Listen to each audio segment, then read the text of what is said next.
Audio Jungle.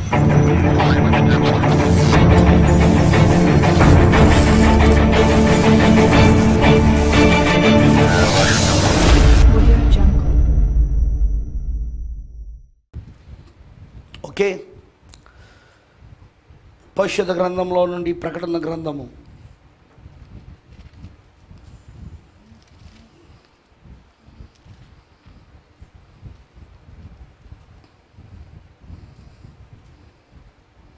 12వ అధ్యాయము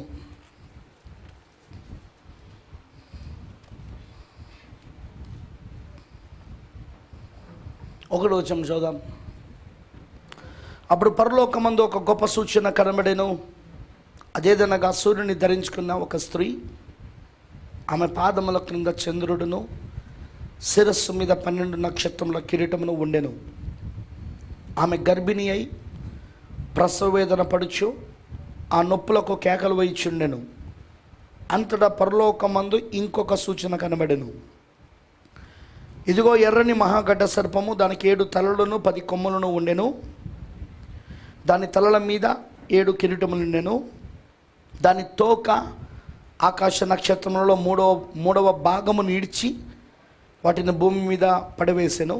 3వ భాగం ఈడ్చి పడవేశాడు, కానీ ఇంకా 2 భాగాలు మికాయలతో ఉన్నాయి.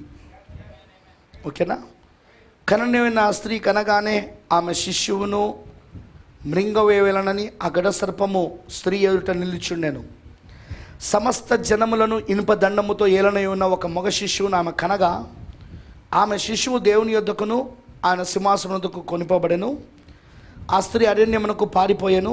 అచ్చట వారు 1260 దినములు అంటే 3.5 సంవత్సరాలు ఆమె పోషించవలనని దేవుడు ఆమెకు ఒక స్థలము సిద్ధపరిచి ఉంచెను. దేవుడి మాటలను దీవించును గాక. Let us pray. ప్రార్థించుకుందాం. ప్రభువైన దేవా, సర్వశక్తిమంతుడా, నీకు స్తోత్రముడు తండ్రి. మరొకసారి మధ్యాహ్నం నీ వాక్యం యొద్దకు వస్తున్నాము. పక్షిరాజు పిల్లలుగా నీ బల్ల యొద్దకు వస్తున్నాము. వధించబడిన గొర్రెపిల్ల యొక్క శరీరమును రక్తమును తిని త్రాగుటకు పక్షిరాజు పిల్లలుగా మీ బల్ల యొద్ద మేము కూడుకొని ఉన్నాము. ఇప్పుడు మేము దానిని తిని పోషించబడదుము గాక. మా ఆకలిని తీర్చగలిగేది వధించబడిన గొర్రెపిల్ల యొక్క శరీరమే. మనిషి కుమారుని శరీరమే మా ఆకలిని తీర్చగలదు. మనిషి కుమారుని రక్తమే మా దాహాన్ని తీర్చగలదు. మీరు అన్నారు, నా శరీరము తిని నా రక్తము త్రాగువాడే నిత్య జీవము గలవాడు, అట్టివాడే నన్ను వెంబడించవలను అన్నావు ప్రభువా. అందుకే నేడు పక్షిరాజు పిల్లలను సంతృప్తి పరిచేది కేవలము వధించబడిన ఆ గొర్రె పిల్ల యొక్క ఆ మనిషి కుమారుని యొక్క శరీరము రక్తమే ప్రభువా. ఇదే ఈ కాలపు వర్తమానము, అదే మా ఆహారమై ఉన్నది. మరి ప్రవక్త చెప్పినట్టు ఏ ఆహారం అయితే నువ్వు తింటావో అదే నీలో రక్తమాంసములు అవుతాయి. ఇప్పుడు మేము వాక్యమును తింటున్నాం కాబట్టి అదే మాలో రక్తమాంసములు అవుతున్నది. వందనాలు ప్రభువా, నీకు పూర్తిగా మేము సమర్పించుకుంటున్నాం. గొప్ప విందులో మేము ఉన్నందుకు వందనాలు. మాకు తెలిసింది విందని, ఆ గొప్ప విందు ఇప్పుడు మాకు ఇస్తున్నావు దేవా. Thank you Jesus. ఆ విందులో మేము ఉన్నందుకు వందనాలు తండ్రి. ఆ వాక్యము చేత మమ్మల్ని పోషించమని, వాక్యము ద్వారా మా ఆకలి దాహాన్ని తీర్చమని, ఇంకా మేము వాక్యంగా మారే కృపనివ్వమని, నీ పరిశుద్ధాత్మనే మాతో మాట్లాడును గాక. మనుషుడు కాదు మాట్లాడేది, ఆ శరీరం వెనకాల ఉండి మాట్లాడుతున్నది పరిశుద్ధాత్ముడు, బలిష్ఠుడైన దూత. అవును ప్రభు, ఆ పుల్పిట్ వెనకాల ఉన్నది ఒక దూత అయి ఉన్నాడు. అది నేను కాదు, అది దూత ప్రభువా. వీరు దూత స్వరమును వింటా ఉన్నారు ఇప్పుడు. అందుకే వీళ్ళు దాన్ని పట్టుకుందురు కాక. అవి తలలపై నుండి ప్రక్క నుండి పోకుండా అనేక మందికి క్రొత్త జన్మనిచ్చును కాక. అనేక మంది క్రొత్త జన్మ అనుభవంలోనికి వచ్చుదురు కాక. ఆ జీవము వారిలో ప్రభువా ప్రవేశించి క్రొత్త జన్మను వాళ్ళకి ఇచ్చే భాగ్యం దయచేయి. ఆ విధంగా నువ్వు చేయమని కోరుతూ యేసుక్రీస్తు నామములో ప్రార్థిస్తున్నాము. ఆమేన్. కూర్చోండి, ప్లీజ్ సిట్ డౌన్.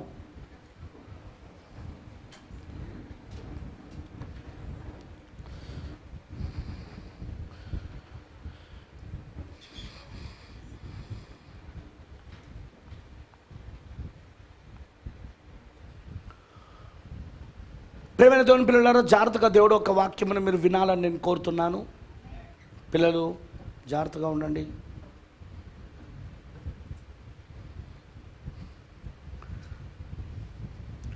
వాక్యమును జాగ్రత్తగా వినాలి, చూస్తుండండి.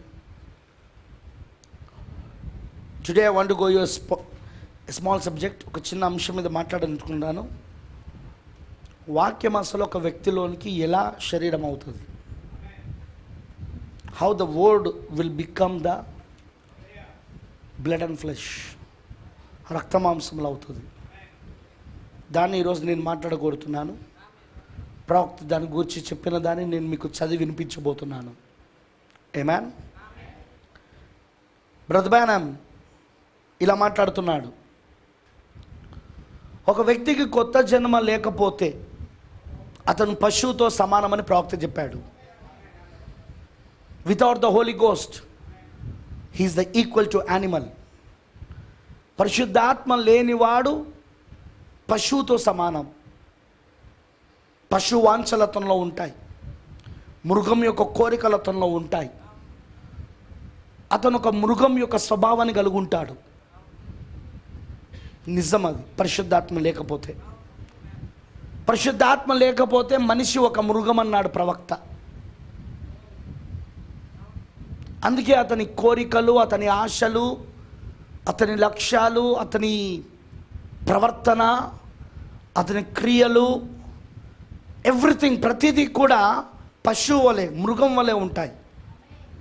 దాన్ని ఇప్పుడు మనం చూస్తున్నాం కూడా.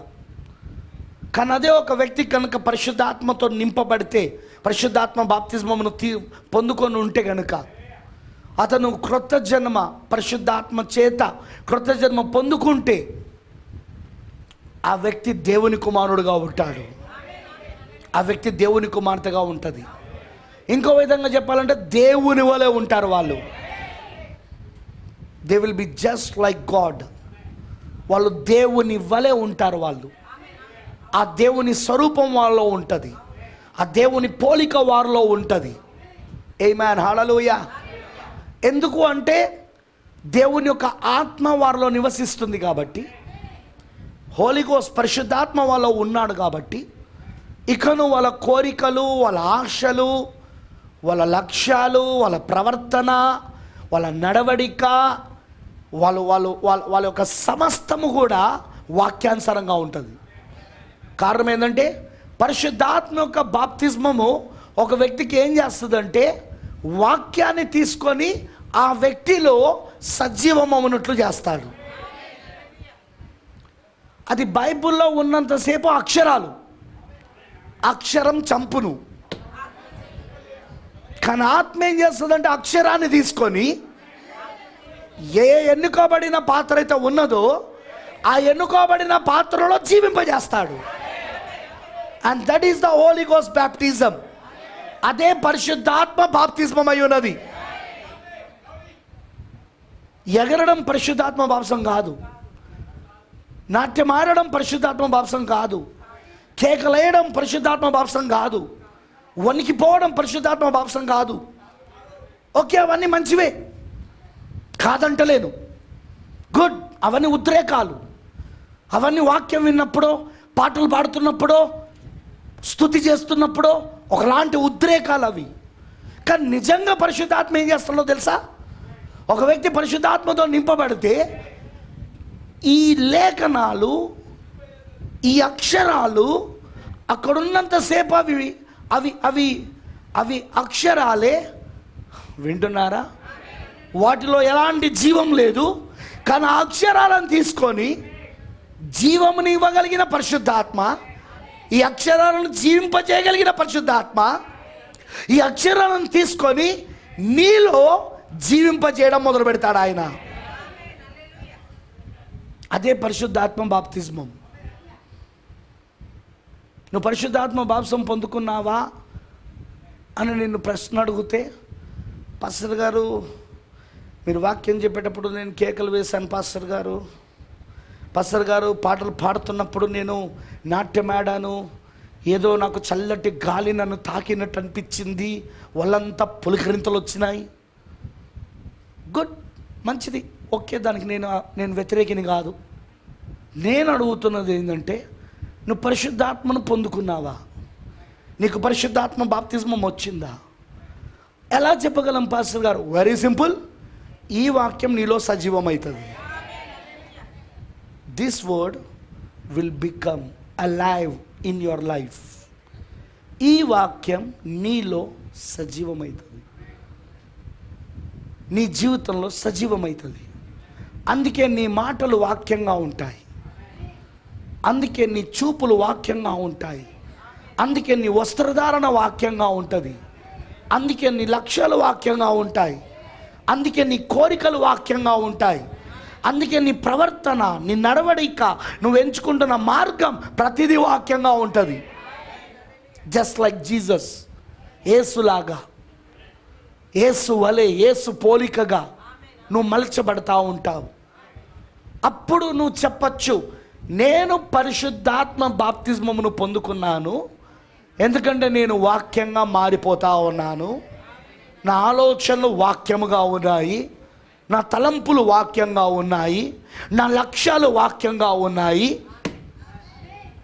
నేను వాక్యాన్ని దాటి అసలు వెళ్ళడానికి నా మనసు ఒప్పుకోవట్లేదు. ఇది వాక్యానికి విరోధం అని తెలిసినప్పుడు వెంటనే దాన్ని విడిచిపెడుతున్నా. నేను వెంటనే దేవుని దగ్గర క్షమాపణ అడుగుతున్నా. నేను నన్ను క్షమించు దేవా, తెలవక చేస్తున్నానని చెప్పి. పరిశుద్ధాత్మ నాకు ఎప్పుడైతే ఆ వాక్యాన్ని బయలుపరుస్తున్నాడో, ఆ వాక్యాన్ని నాకు తెరుస్తూ ఉన్నాడో, అప్పుడు నాకు అది అర్థమైనప్పుడు, అది నేను తప్పు చేస్తానని నాకు అర్థమైనప్పుడు నేను వెంటనే నేను క్షమించబడమని అడుగుతున్నాను. అంతేగాని సమర్థించుకోవట్లేదు. ఎవడు తప్పు చేయకుండా ఉన్నాడు, ఎవడు పాపం చేయకుండా ఉన్నాడు, ఏ పాస్టర్ మంచోడు చెప్పు మెసేజ్లా, ఏ విశ్వాసం మంచోడు, మన సంఘంలో ఎవడైనా నీతిమంతుడు ఉన్నాడా, ఎవడైనా ఎత్తబడతాడా అని అనుకునేది కాదు పరిశుద్ధాత్మ. If you are filled with the Holi Ghost, నువ్వు పరిశుద్ధాత్మ చేత నింపబడితే పాపమును ఒప్పింపజేస్తాడన్నాడు యేసుక్రీస్తు. పరిశుద్ధాత్మ వచ్చినప్పుడు ఏం చేస్తాడట? పాపాన్ని ఒప్పింపజేస్తాడు, రాబోయే తీర్పును ఒప్పింపజేస్తాడు ఆయన. అంతేగాని వీడు మంచోడు కాదు, వాడు మంచోడు కాదు, ఈమె మంచిది కాదు, ఆమె మంచి కాదు, సంఘంలో ఎవడు మంచోడు కాదు, నాకు అందరి సంగతి తెలుసు, నాకు పాస్టర్ సంగతి కూడా తెలుసు, పాస్టర్ కుటుంబం సంగతి కూడా తెలుసు. వీడు ఎవడో తెలుసా? పరిశుద్ధాత్మ లేని పశువు వీడు, పరిశుద్ధాత్మ లేని ఒక మృగం వీడు.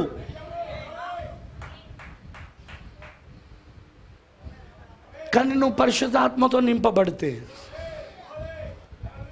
నేను సరి చేస్తూ ఉంటాడు ఆయన. ఎలా? వాక్యాన్ని తెరచుడు ద్వారా, వాక్యాన్ని తెరుచుడు ద్వారా, ఆ వాక్యాన్ని బయలుపరచుడు ద్వారా నేను సరిదిద్దుతూ ఉంటాడు. పాపాన్ని సమర్థించుకొని కప్పివేసుకోవడం కాదు, పాపమును ఒప్పుకొని విడిచిపెట్టడం. If the Holi Ghost says, పరిశుద్ధాత్మ చెప్పాడనుకోండి ఇది తప్పు అని, నీలో ఉన్న పరిశుద్ధాత్మ వెంటనే దాన్ని ఒప్పింపజేస్తూ ఉంటాడు.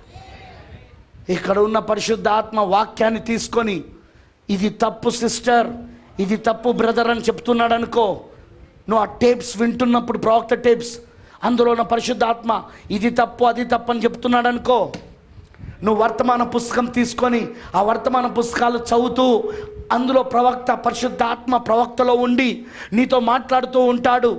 ఇది తప్పు అది తప్పు అని తెలిసినప్పుడు వెంటనే నీలో ఉన్న పరిశుద్ధాత్మ దాన్ని ఒప్పింపజేయడం మొదలు పెడతాడు. ఇక నువ్వు సరిదిద్దుకోవడం మొదలు పెడతావు. ఇక దేవునితో వ్యక్తిగత సంబంధంలోనికి రావడం మొదలు పెడతావు. ఇక అంతేగాని ఎవడు కరెక్ట్గా ఉన్నాడు, అందరూ దొంగలే, వాళ్ళు ఈ తప్పు చేస్తున్నారు, వాళ్ళు ఆ తప్పు చేస్తున్నారని ఇతరుల యొక్క తప్పులు వెతుకునే శాస్త్రులు పరిచయలాగా నువ్వు ఉండవు. శాస్త్రులు పరిచయలు ఇతరుల యొక్క తప్పులు వెతికే ఆత్మ కలిగిన వాళ్ళు. వి డోంట్ నీడ్, మనకు అవసరం లేదు. వాడు ఎలాగో తప్పు చేస్తాడు, వాడు చేయని, అది వాడి విషయం అది. కానీ నా అనే విషయానికి వచ్చినప్పుడు ఇది నీ వ్యక్తిగతం. ఇదిగా నీవు దేవునితో ఏం చేయగోరుతున్నావో చూడిగా, వాక్యమును దేవునికి బయలుపరిచినప్పుడు నువ్వేం చేయగోరుతున్నావో, నీ స్పందన ఏంటిదో దేవుడు చూస్తూ ఉంటాడు. నీకు నిజంగా పరిశుద్ధాత్మ ఉంటే నువ్వు తప్పు నొప్పుకుంటావు. You will admit that you are wrong. నువ్వు తప్పని నువ్వు ఒప్పుకుంటావు, నువ్వు అంగీకరిస్తావు, నువ్వు తెలియక చేశాను ప్రభువాన్ని క్షమించమని అడుగుతావు, నువ్వు సర్దిద్దుకుంటావు, నువ్వు సర్దిద్దుకుంటావు. ఎందుకంటే అది వాక్యం కాబట్టి, ఎందుకంటే నువ్వు వాక్యంగా మారగోరుతున్నావు కాబట్టి, వాక్యము నీలో సజీవం కావాలనుకుంటున్నావు కాబట్టి, వాక్యము నీలో రక్తమాంసమును కావాలనుకుంటున్నావు కాబట్టి. వింటున్నారా? పరిశుద్ధాత్మకు అవకాశం ఇస్తావు నీ జీవితంలో పనిచేసేటట్లు, నీ జీవితం పైన అధికారము చెలాయించేటట్లు, అధికారం నీ జీవితం పైన ఆయన అధికారం చెలాయించేటట్లు, నీ ప్రవర్తన అంతటి పైన ఆయన అధికారాన్ని ఒప్పుకుంటావు. నువ్వు ఇలా అంటావు, ప్రభువా నన్ను నేను నీకు సమర్పించుకుంటున్నా, నీ ఇష్టమే కానివిగా, నీ చిత్తమే జరిగించు నా లోపటిగా. ఈ వాక్యం నాలో సజీవం కావాలంటే, ఈ వాక్యం నాలో రక్తమాంసములు కావాలంటే, ఈ వాక్యముగా నేను మారిపోవాలంతే, నీ స్వరూపంలోనికి నీ పోలికలో నేను మలచబడాలంతే. ఇక అంతకంటే వేరే ఏమొద్దు ప్రభువా. అది నిజంగా నువ్వు పరిశుద్ధాత్మ చేత నింపబడితే దేవుడు నీ పట్ల చేసే కార్యం. ఓకేనా? నా ఇప్పుడు నేను చెప్తున్నాను, వినండి. మెసేజ్ పేరు the mark of the beast, మృగం యొక్క గుర్తు. ఇది 1956లో చెప్పాడు. 2 మెసేజ్లు ఉన్నాయి దీని పేరు పైన. ఇది 1956 జూలై నెలలో 15వ తారీఖున చెప్పాడు ప్రవక్త గారు ఈ మెసేజ్ని. ఇది ఇప్పుడు 125వ పారాగ్రాఫ్లో ఇలా అంటున్నాడు, నెవర్ బై జాయినింగ్ చర్చ్. ఇది తెలుగులో లేదు, అందుకే ఇంగ్లీష్లో చదువుతున్నాను. నెవర్ బై జాయినింగ్ చర్చ్, సంఘములో చేరుట ద్వారా కాదు. You might be baptised in the name of Jesus. నువ్వు యేసు నామంలో బాప్తిజమం పొందుకొని ఉండొచ్చు. మీకే ఎంటా మెసేజ్ వాళ్ళకు, చివరి కాల వర్తమానంలో ఉన్న వాళ్ళకు, నీవు యేసు నామంలో బాప్తిజమం పొందుకొని ఉండవచ్చు. In the name of Father, Son, Holy Ghost. 3 times forward, 3 times backward, upside down, anyway you want to be. తండ్రి, కుమార, పరిశుద్ధాత్మ అనే నామములో లేదా యేసు నామములో నీవు 3 సార్లు ముందుకు, 3 సార్లు వెనకకు, లేదా పైకి కిందికి, ఇలా నువ్వు ఎలా కోరితే అలా నువ్వు బాప్తిజమం పొందుకొని ఉండొచ్చు. You might be sprinkled, poured. నువ్వు చిలకరింపు పొందుకొని ఉండొచ్చు, లేదా నీరు నీ పైన పోసి ఉండవచ్చు. అండ్ పుట్ యువర్ నేమ్ అనే బుక్, మరియు నీ యొక్క పేరుని ఓ పుస్తకంలో పెట్టుండొచ్చు. But until you are born again of the spirit of God, that life of the devil still remains in you. నీవు దేవుని యొక్క ఆత్మ చేత జన్మించే వరకు ఆ దయ్యం యొక్క జీవితం ఇంకా నీలోనే నిలిచి ఉండును. Do you understand? నీకు అర్థమవుతున్నదా? కాంగ్రిగేషన్ సేస్ ఆమేన్. అక్కడున్న సంఘము, జనసమము ఆమేనని చెప్పింది. ప్రవక్త ఏమంటున్నాడు? నువ్వు యేసు నామంలో బాప్తిసం తీసుకొని ఉండొచ్చు, లేదా తండ్రి, కుమార, పరిశుద్ధాత్మ నామంలో బాప్తిసం తీసుకొని ఉండొచ్చు. 3 సార్లు ముందుకు, 3 సార్లు వెనకకు, లేదా పైనుండి కిందికి, లేకపోతే చిలకరింపు బాప్తిజమం, లేకపోతే నీళ్లు నీ పైన కుమ్మరించబడిన బాప్తిజం, లేకపోతే నీ పేరు ఆ పుస్తకంలో రాయబడడం, ఇవన్నీ ఏదైనా జరగవచ్చు. కానీ నువ్వు పరిశుద్ధాత్మ చేత, దేవుని యొక్క ఆత్మ చేత నువ్వు జన్మించబడే వరకు ఆ దయ్యం యొక్క జీవితం నీలో ఇంకా ఉంటుంది. The life of the devil, దయ్యం యొక్క జీవితం, దయ్యం యొక్క జీవం లేక జీవితం స్టిల్ రిమైన్స్ ఇన్ యూ. అది నీలోనే ఉంటుంది. అది గుర్తుంచుకోనండి. అందుకే ఒక వ్యక్తి పరిశుద్ధాత్మ చేత నింపబడడం చాలా ముఖ్యం. అందుకే ఒక వ్యక్తి దేవుని దగ్గరకు వచ్చినప్పుడల్లా, నన్ను నీ ఆత్మతో నింపు, నన్ను నీ పరిశుద్ధాత్మతో అభిషేకించు, నేను అర్పించుకుంటున్నాను అని హృదయమును తెరిచి దేవుని అడగడం ముఖ్యం. వింటున్నారా? ఎందుకంటే పౌలు గారు రాశారు రోమిలకు రాసిన పత్రికలో, క్రీస్తాత్మ లేనివాడు ఆయన వాడు కాదు. క్రీస్తాత్మ లేనివాడు ఆయన వాడు కాదు. క్రీస్తాత్మ ఎవరికి ఉంటుందో వాళ్ళే ఆయన వారు. ఈరోజు అందుకే చాలామంది జీవితాలలో దయ్యం ఇంకా కనబడుతున్నది. ఆ దయ్యపు క్రియలు, ఆ దయ్యపు చేష్టలు, ఆ దయ్యపు దానేమంటారంటే ఆ దయ్యపు కోరికలు, ఆ దయ్యపు ఆశలు ఇంకా వారిలో కనబడడానికి కారణం ఏంటంటే వారు ఇంకనూ దేవుని ఆత్మ చేత జన్మించబడలేదు. Still they are not born again of the spirit of God. దేవుని యొక్క ఆత్మ చేత వాళ్ళు తిరిగి జన్మించబడలేదు. అదే ఈరోజు సంఘముతో వచ్చిన సమస్య, మెసేజ్లో ఉన్న వారితో వచ్చిన సమస్య. వారు మెసేజ్లో ఉన్నామని చెప్తున్నారు, మేము వర్తమానంలో ఉన్నామని చెప్తున్నారు. ఇంతకు వర్తమానం అంటేనే ఏమిటి? ఈ గడియ వర్తమానమే పరిశుద్ధాత్మ బాప్తిస్మం. The message of the hour is the baptism of the Holi Ghost. ఈ గడియ వర్తమానమే, ఈ కాల వర్తమానమే పరిశుద్ధాత్మ బాప్తిస్మం. మరి మేము వర్తమానంలో ఉన్నామని అంటున్నారు, ఈ గడియ వర్తమానంలో ఉన్నామంటున్నారు, ఈ కాల వర్తమానంలో ఉన్నామంటున్నారు, కానీ వాళ్ళ జీవితంలో ఇంకా దయ్యం పోలేదు. ఆ దయ్యపు క్రియలు పోలేదు, ఆ దయ్యపు మాటలు పోలేదు, ఆ దయ్యపు కోరికలు, ఆ దయ్యపు ఆశలు, ఆ దయ్యపు లక్ష్యాలు ఇంకా వాళ్ళ జీవితంలో మిగిలే ఉన్నది. అలా ఉండడానికి కారణం ఏమిటి అంటే వాళ్ళు ఇంకనూ దేవుని యొక్క ఆత్మ చేత తిరిగి జన్మించబడలేదు. అంటే వాళ్ళు ఇంకనూ ఈ గడియ వర్తమానంలోనికి రాలేదు, ఇంకనూ వాళ్ళు ఈ కాల వర్తమానంలోనికి రాలేదు. అందుకే ఆ సనుగులు విడిచిపెట్టలే. అందుకే ఆ వెనకాల మాట్లాడుకునే మాటలు, వీళ్ళు ఇట్లా, వాళ్ళు అట్లా, ఈమె ఇట్లా, ఆమె ఇట్లా, పాస్టర్ అట్లా అంటాడు, పాస్టర్ భార్య ఇట్లా అంటది. ఏంటి అవన్నీ? What all those things? ఆ కార్యాలనేవి దయ్యాలు, అవన్నీ దురాత్మలు. అవి వాళ్ళ జీవితంలో ఇంకా మిగిలిపోయిన దయ్యాలు. అవి సంఘంలో గ్రూపిజములు చేయడాలు, సంఘంలో ఒక గుంపును తయారు చేసుకోవడం బంధువుల ద్వారా.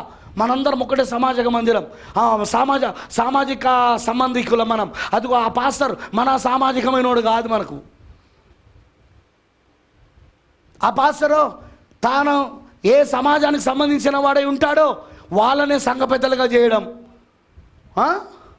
వాళ్ళ బంధువుల్ని సంఘ పెద్దలుగా చేయడం, వాళ్ళ రక్త సంబంధికులను సంఘ పెద్దలుగా చేయడం, సంఘములో కీలకమైన పోస్టులు, కీలకమైన ఆ పదవులన్నీ కూడా తన సామాజిక వర్గం వారికి లేదా తన బంధువులకి ఇవ్వడం, సంఘంలో గ్రూపిజములు జరగడం. ఇవన్నీ అవ్వడానికి కారణం ఏంటి? ఇంకా వారి జీవితంలో దయ్యము వదలలేదు. కారణం ఏంటంటే వాళ్ళు దేవుని యొక్క ఆత్మ చేత తిరిగి జన్మించబడలేదు. క్లియర్లీ, స్పష్టంగా చూడొచ్చు దేవుని యొక్క ఆత్మ చేత వాళ్ళు జన్మించబడలేదని. దేవుని యొక్క ఆత్మ చేత వాళ్ళు జన్మించబడలేదు కాబట్టే వారిలో ఇంకా దయ్యాలు పనిచేస్తున్నాయి. వాక్యానికి వ్యతిరేకమైన గ్రూపులు తయారు చేయడం, కాన్ఫరెన్స్లలో ఫోన్లలో మాట్లాడడం. కాన్ఫరెన్స్ ఇప్పుడు అదొకటి అయిపోయింది ఫ్యాషన్. 3-4 ఫోన్లలో మాట్లాడుకోవడం, రాత్రి 10 నుండి 1 గంట దాకా. లేకపోతే ఏ టీ కొట్టు దగ్గరనో ఎక్కడనో కూర్చొని మాట్లాడుకోవడం, 24 గంటలు అక్కడే ఉండడం. ఏంటది? దయ్యము వారి జీవితాన్ని ఇంకా విడిచిపెట్టలే. బ్రతమానం అంటాడు, 1-2 వ్యక్తులు కలిసినప్పుడు ఎలా ఉండాలట అంటే, ఎమ్మాయి దారిలో వెళ్తున్న క్లయోపాతని స్నేహితుడు కలిసినప్పుడు వాళ్ళిద్దరి మధ్యలో జరుగుతున్న సంభాషణ క్రీస్తు కోసం. అందుకే వారి మధ్యలోకి ఎవరు వచ్చారో తెలుసా? క్రీస్తు వచ్చాడు. నువ్వు కూడా మాట్లాడుతున్నప్పుడు ఎవరి గురించి మాట్లాడాలో తెలుసా? క్రీస్తు గురించి మాట్లాడు, వాక్యం గురించి మాట్లాడు. అప్పుడు పరిశుద్ధాత్మ అక్కడికి వస్తాడు, క్రీస్తు అక్కడికి వస్తాడు, ఆయన దూత అక్కడికి వస్తాడు. అక్కడికి నువ్వు లోక సంబంధమైనవన్నీ మాట్లాడుతున్నంతసేపు, నువ్వు రాజకీయాల గురించి మాట్లాడుతున్నంతసేపు, నువ్వు వాళ్ళ గురించి వీళ్ళ గురించి మాట్లాడుతున్నంతసేపు నువ్వు ఉన్న కలుగున అభిషేకం ఏంటో తెలుసా? దయ్యపు అభిషేకం. అందుకే ప్రవక్త అంటాడు, నీ సహవాసం ఏదో నాకు పరిచయం చెయ్యి, నీ స్నేహితులు ఎవరో నాకు పరిచయం చెయ్యి, నువ్వెవరువో నేను చెప్తాను అన్నాడు. ఒక వ్యభిచారుడు ఇంకో వ్యభిచారుతోటే ఉంటాడు, ఒక వేషధారి ఇంకో వేషధారితోనే ఉంటాడు, ఒక దొంగ ఇంకో దొంగతోనే ఉంటాడు. వింటున్నారా? ఒక కొండములాడువాడు ఇంకో కొండములాడుతోనే ఉంటాడు. వి కెన్ సే, మనం చెప్పచ్చు వాళ్ళ ఆత్మ ఏంటిదో, వాళ్ళ కలుగున్న స్పిరిట్ ఏంటిదో. ఒక తాగుబోతు ఇంకో తాగుబోతూనే ఉంటాడు. పైగా ఇది సాయంకాల సమయము, ఏ గూడికి చెందాల్సిన పక్షులు ఆ గూడికి వెళ్ళిపోతాయి. అవి పొద్దంతా కలిసి భోంచేసినా, పొద్దంతా కలిసి ఎగిరినా, కానీ సాయంకాలం సమయానికి వచ్చేసరికి వేరవడం మొదలు పెడతాయి. అవి కాకి కాకితోనే జతపడుతుంది, పావురం పావురముతోనే జతపడుతుంది. పొద్దంతా పావురము కాకి కలిసి ఆ పొలములో వాటిని ఆ విత్తనాలను తింటూ ఉంటాయి. కాకి పావురం కలిసి, అవునా కాదా? ఆ గోధుమ విత్తనాలను తింటూ ఉంటాయి. కానీ సాయంత్రం అవుతుందో కాకి వైపు వెళ్ళిపోతుంది, కాకి జతను కలుస్తుంది, పావురం ఒక జత కలుస్తుంది. మనమున్న ఈ కాలం సాయంకాల సమయమేనా? జకరియా గ్రంథంలో చెప్పినట్టుగా ఇది సాయంకాల సమయమేనా? ఇది పగలు కాదు, రాత్రి కాదు, అస్తమయ సమయం అయి ఉన్నది. ఇది అస్తమయం, సూర్యుడు అస్తమించే సమయం అయి ఉన్నది. ఇది అస్తమయం సమయమున వెలుగు కలుగులని చెప్పాడా లేదా? జకర్యాలో రాయబడి ఉందా లేదా? దట్స్ రైట్, చెప్పచ్చు. చాలా మందితో నేను మాట్లాడకపోవడానికి కారణం వాళ్ళపైన ద్వేషం కాదు, వాళ్ళపైన కోపం కాదు, వాళ్ళపైన నాకు దాని ఏమంటారంటే అసహ్యం కాదు. నా ఆత్మ వాళ్ళ ఆత్మతో కలవలేదు. ఒకవేళ మాట్లాడడం మొదలు పెడితే డిస్కషన్లు ప్రారంభమవుతాయి. అది నాకు ఇష్టం లేక వాళ్ళ ఫోన్లను నేను ఎత్తను. వాళ్ళు వీళ్ళందరికీ ఏం చెప్తుంటారో తెలుసా? పాస్టర్ గారిని నిలదీద్దామని ఫోన్ చేశాను, కానీ ఆయన పిరికివానిలాగా ఫోన్ ఎత్తలేదు. ఓరి పిచ్చోడా, నువ్వు ఫోన్ చేస్తే నేను ఎత్తకపోవడానికి కారణం ఏంటిదంటే నువ్వు ఒక వ్యభిచారుడివి, నువ్వు ఒక వేషధారివి. ఆ సంగతి నాకు తెలుసు. నేను నీతో డిస్కషన్ చేయడం వేస్ట్, నేను నీతో వివాదం పెట్టుకోవడం వేస్ట్. ఏమని వివాదం పెట్టుకోవాలి? ఏమని గొడవ పెట్టుకోవాలి నీతో? మొన్న మెసేజ్లో నా మీదనే చెప్పాడు, అతని పేరు చెప్పలేదు, అతని పేరు చెప్పలేదు, అతని ఊరి పేరు చెప్పలేదు. బైబిల్లో ఉన్న వాళ్ళ పేర్లు చెప్పిన, కానీ వాళ్ళ బైబిల్లో ఉన్న వాళ్ళ పేర్లు వాళ్ళు కలుగున్నారు. వాళ్ళ పాత్రను కలుగున్నారు. అందుకే వాళ్ళ కోపం వచ్చేస్తుంది. అంతా నా గురించే చెప్తున్నాడు ఆయన, అంతా నా మీదనే బోధిస్తున్నాడు ఆయన. నేను యూదా ఇస్కరియోతు గురించి చెప్పిన, నేను కయ్యోను గురించి చెప్పిన, నేను లోతు గురించి చెప్పిన. అది నువ్వెట్లయితావు? నీ పేరు లోతా? మిస్టర్ లోతు. ఇప్పటి నుండి నేను ఇలా పిలవచ్చా మిస్టర్ లోతు? ఆయన చెప్పిందంతా నా గురించే అని ఆ సిస్టర్ అంటది. నేను మిస్సెస్ లోతు గురించి చెప్పిన, శ్రీమతి లోతు గురించి. అయితే నా గురించే నువ్వు అన్నావంటే నేను ఇప్పటి నుండి ఏమని పిలుస్తానో తెలుసా? శ్రీమతి లోతు అని నిన్ను పిలవాల్సి వస్తుందిగా. ఎందుకంటే శ్రీమతి లోతు గురించి బోధించినప్పుడు నీకేం బాధ? యూదా ఇస్కరియోతు గురించి బోధించినప్పుడు నీకేం బాధ? నీకు ఉండకూడదు బాధ, ఎందుకంటే అది నీ పాత్ర కానప్పుడు. కానీ నీ పాత్ర అయినప్పుడు నువ్వు బాధపడాలా, బాధపడి పశ్చాత్తాపపడాలా. అంతేగాని బోధించిన పరిశుద్ధాత్మను ఎదిరించకూడదు. ఏ పాత్రను వాడుకున్నాడో ఆ పాత్రను రౌడీజంతో తిట్టకూడదు. చాలామంది రౌడీలు తయారయ్యారు మెసేజ్లా. రౌడీలు ఏదైనా ప్రసంగం చేస్తే చాలు గొడవలు పెట్టుకోవడం. అట్లట్లా చెప్తాడు ఆయన ప్రసంగం, అలా చెప్పొచ్చా, అలా అనొచ్చా? నువ్వేవుడివి? నీకేంటి బాధ? నీకేంటి నొప్పి? సింపుల్గా చెప్పాలంటే అతనికి ఉన్న బాధ నొప్పంతే ఏంటంటే అతని పాత్రను చెప్పినప్పుడు అతని క్యారెక్టర్ని, బైబిల్లో అతని లాంటి క్యారెక్టర్ ఉన్నాడు, ఆ క్యారెక్టర్ని బయటికి తీసుకొచ్చుడుతోటే అతనికి నొప్పి మొదలవుతుందిగా.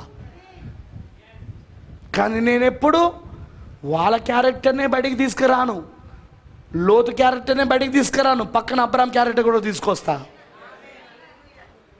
మెసేజ్ అంటేనే 2 క్యారెక్టర్లు ముందు పెట్టడం, ఒకటి దేవుంది, ఇంకొకటి లూసిఫర్ది. అవునా కాదా? వర్తమానం అంటేనే ఏంటిది అర్థము? ఒకటి దేవుంది, ఇంకొకటి సాతానుంది. 2 క్యారెక్టర్లు చూపించాలా. అందులో నీ క్యారెక్టర్ ఎవరితో కలిస్తే నాకేం ప్రాబ్లం? చెప్పొద్దనే అధికారం నీకు లేదు, బోధించకూడదనే అధికారం నీకు లేదు, నన్ను బెదిరించే అధికారం నీకు లేదు, రౌడీజం చేసే అధికారం నీకు లేదు. అర్థమైందా? సంఘాన్ని చీల్చే అధికారం నీకు లేదు.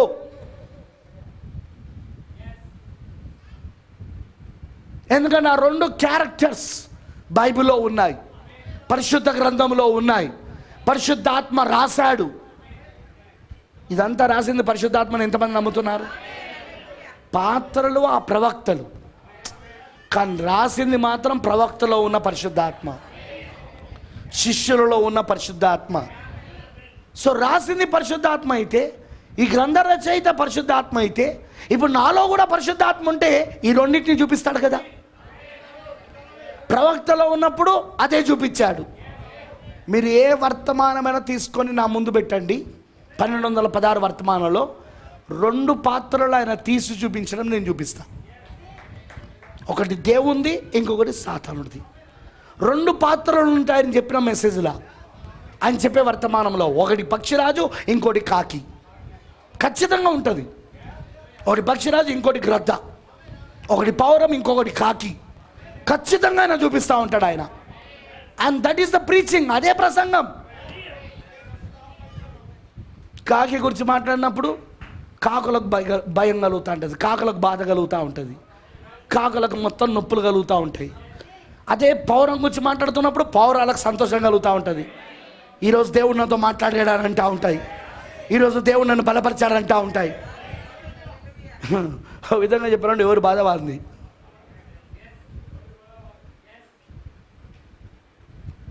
That is what happening now. చూడండి, ఇప్పుడు నేను మాట్లాడుతున్నది ప్రవక్తది, ఇప్పటిదాకా మాట్లాడింది ప్రవక్తదే, ఇప్పుడు కూడా మాట్లాడేది ప్రవక్తదే. వాళ్ళకి తెలుసు నేను ప్రవక్తదే తీసి చెప్తున్నానని, వాళ్ళ అంతరంగాలకు తెలుసు, వాళ్ళ మనస్సాక్షులకు తెలుసు నేను చెప్పేది ప్రవక్తదే అని. అయినా వాళ్ళని కవర్ చేసుకోవడానికి వాళ్ళు అలా మాట్లాడుతూ ఉంటారు, అలా బెదిరిస్తూ ఉంటారు. ఓ ఆయన మీటింగ్లో మేము మోమిగా, ఆయన మీటింగ్లోకి మేము రామ్, ఆయన మా పుల్పిడి దగ్గరికి రానియం. వ్యభిచారుడా, నీ పుల్పిడి ఎవడికి కావాలా? నువ్వు ఒక వ్యభిచారుడివి, నీలాంటి వాడిని పుల్పిడి దగ్గరికి నేను రాను కూడా రాను. నువ్వు ఒక వేషధారివి, నువ్వు ఒక దొంగవు. నీలాంటి వాడిని పుల్పిడి దగ్గర నేను నిలబడి ప్రసంగించను. ఒకవేళ అవకాశం దొరికితే గొడ్డలు పట్టుకొని వస్తా, బాప్తిసం ఇచ్చి యోహాను పట్టుకొచ్చినట్టు.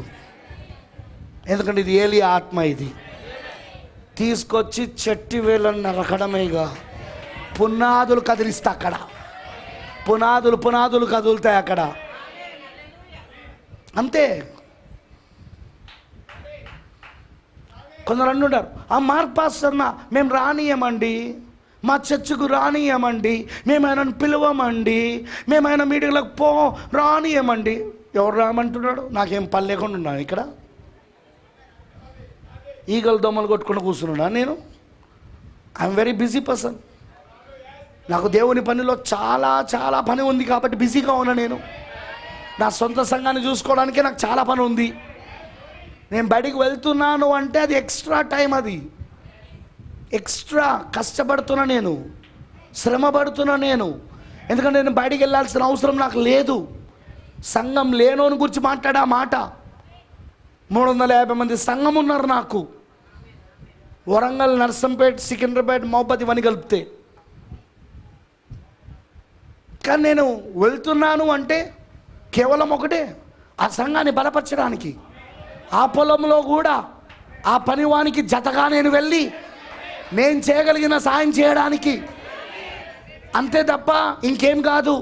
అదేదో పులిపిట్టి పైన ఆశ పైన కాదు, ఆ పులిపిటి వెనకాల నిలబడాలన్న కోరిక కాదు, అంత అవసరం కూడా నాకు లేదు. పైగా వ్యభిచారుల యొక్క పులిపిటి వెనకాల నేను అసలే పోను. అది వ్యభిచారుల పులిపిటని త్వరలోనే దేవుడు చూపించబోతున్నాడు. అది వేషధారుల పులిపిటని, అది దొంగల పులిపిటని దేవుడు త్వరలోనే తేల్చబోతున్నాడు. అది త్వరలోనే జరుగుతుంది, చూడండి మీరు. It's going to be. ప్రతిదానికి సమయం గలదని ప్రసంగి రాశాడా లేదా? కట్టుటకు సమయం గలదు, కూల్చుటకు సమయం గలదు, నవ్వుటకు సమయం గలదు, ఏడ్చుటకు సమయం గలదు, పుట్టుటకు సమయం గలదు, చావుటకు సమయం గలదు, నాటుటకు సమయం గలదు, కోయుటకు సమయం గలదు. ఉంది. వీళ్ళు నాటుతున్నారుగా, కోసే సమయం ఉంది. Wait wait wait wait. ఏం నాటారో అదే కోస్తారు వీళ్ళు, ఏది విత్తారో అదే కోస్తారు వీళ్ళు. ఇప్పుడు ఎగరని, ఇప్పుడు మాటలు మాట్లాడని, ఇప్పుడు ఏవేవో చెప్పని ఆ మాటలే వాళ్ళకు ఉరి కాబోతున్నాయి. ఆ మాటలే వాళ్ళని తీర్పులో నిలబెట్టబోతున్నాయి. ఆ మాటలే వాళ్ళని నరకాన్ని తీసుకెళ్ళబోతున్నాయి.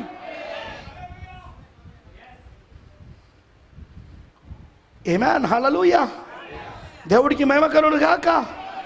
అర్థమైందని చెప్పింది. చాలామంది ఏంటిదంటే ఏమనుకుంటున్నారంటే, కొంతమంది అభిప్రాయాలు, ఇలా ప్రచారాలు నా మీద, ఓ ఆయన పుల్పిట్ పై వెనకాల నిలబడి బోధించాలని బాగా ఆశపడతాడు, కానీ నా పుల్పిట్ మాత్రం అతనికి ఇవ్వనండి నేను. పుల్పిట్ వెనకాల నిలబడి బోధించాలని అనుకున్నాడు.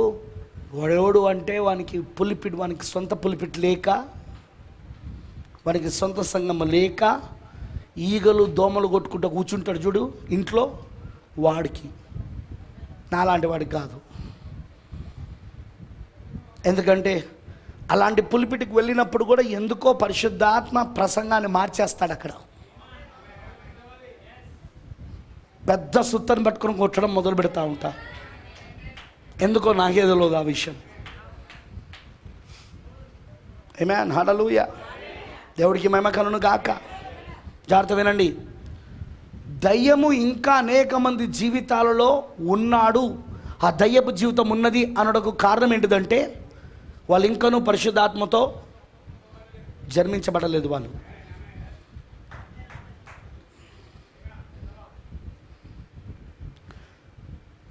బ్రాక్తుంటారు. Now listen close. ఇప్పుడు జాగ్రత్తగా వినండి. బిఫోర్ క్లోజింగ్, ముగించే ముందు, how can I escape it brother? నేను ఏ విధంగా దాన్ని తప్పించుకోగలను సహోదరుడా? Neither male or female is accepted or dispelled. పురుషుడు కానీ స్త్రీ కానీ ఎవరైనా సరే అంగీకరించబడరు లేదా త్రోసేయబడరు. They are all one in the sight of God. వాళ్ళందరూ అంటే స్త్రీ కానీ పురుషుడు కానీ దేవుని దృష్టిలో ఒకటే ఉన్నారు. When it comes to this, ఈ విషయానికి వచ్చినప్పుడు హౌ డు డూ ఇట్? అది ఎలా జరుగుతుంది? 127 127 పారాగ్రాఫ్ బాగా వినండి. ఇది your heart is a womb. నీ హృదయమే గర్భమై ఉన్నది. నీ హృదయమే గర్భమై ఉన్నది. You know what I'm speaking of women and men. స్త్రీలారా పురుషులారా నేనేం మాట్లాడుతున్నానో మీకు తెలుసు కదా. Your heart is a womb. నీ హృదయమే గర్భము. And the womb holds the seed. మరి గర్భమే విత్తనమును పట్టుకుంటుంది. విత్తనమును పట్టుకునేది గర్భం. And the seed is the gospel. విత్తనము సువార్త అయి ఉన్నది. Now the seed alone in it's heart. ఇప్పుడు విత్తనము ఒంటరిగా దాని యొక్క హృదయములో ఉన్నది. No matter how many Gamaliels you sit under, no matter how great your pastor is, how much you read the Bible, నీవు ఎంతమంది గమేలల క్రింద, గమేలలు అంటే తెలుసు కదా మీకు, పౌలు గారి యొక్క గురువు, పౌలు గారికి ధర్మశాస్త్రాన్ని నేర్పించింది ఆయనే. సో ధర్మశాస్త్ర ఉపదేశకులు లాంటి గమ్మెల కింద నువ్వు ఎంత కూర్చొని ఉన్నా, నీ యొక్క కాపరి ఎంత గొప్పవాడైనా, నువ్వు పరిశుద్ధ గ్రంథాన్ని ఎంత చదివినా, it will never take life until the gem of life has come to it. అది ఎన్నడూ జీవములోనికి రాదు, ఆ జీవ కణం అనేది దానికి వచ్చేదాకా. బాగా వినండి, ఇప్పుడు ఇది చాలా important thing.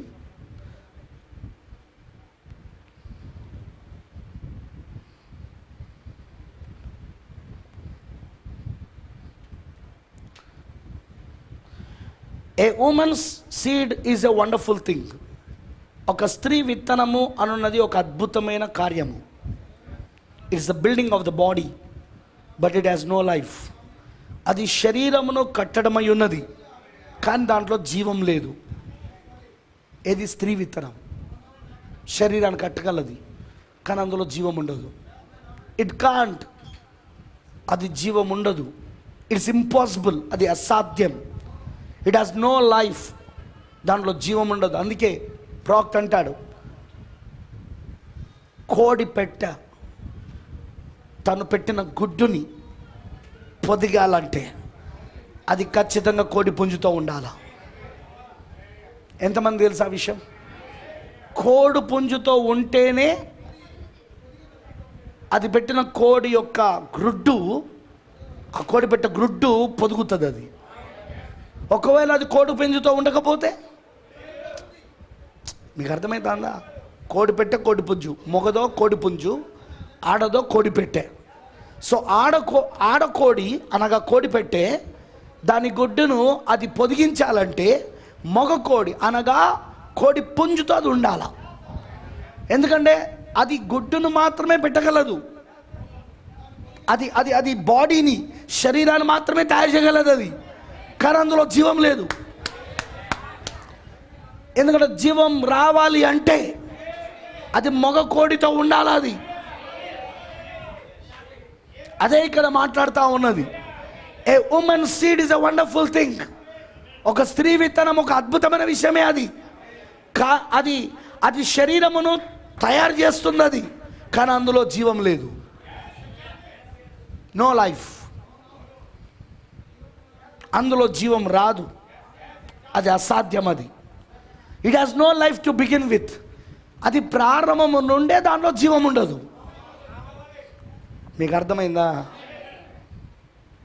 So no matter how much you know the Bible, బాగా వినండి మాట, no matter how much you know the Bible, నీకు పరిశుద్ధ గ్రంథము ఎంత తెలిసినా పర్వాలే, and how well it is in your heart, అది నీ హృదయంలో ఎంత బాగున్నా సరే, it's still a sinner.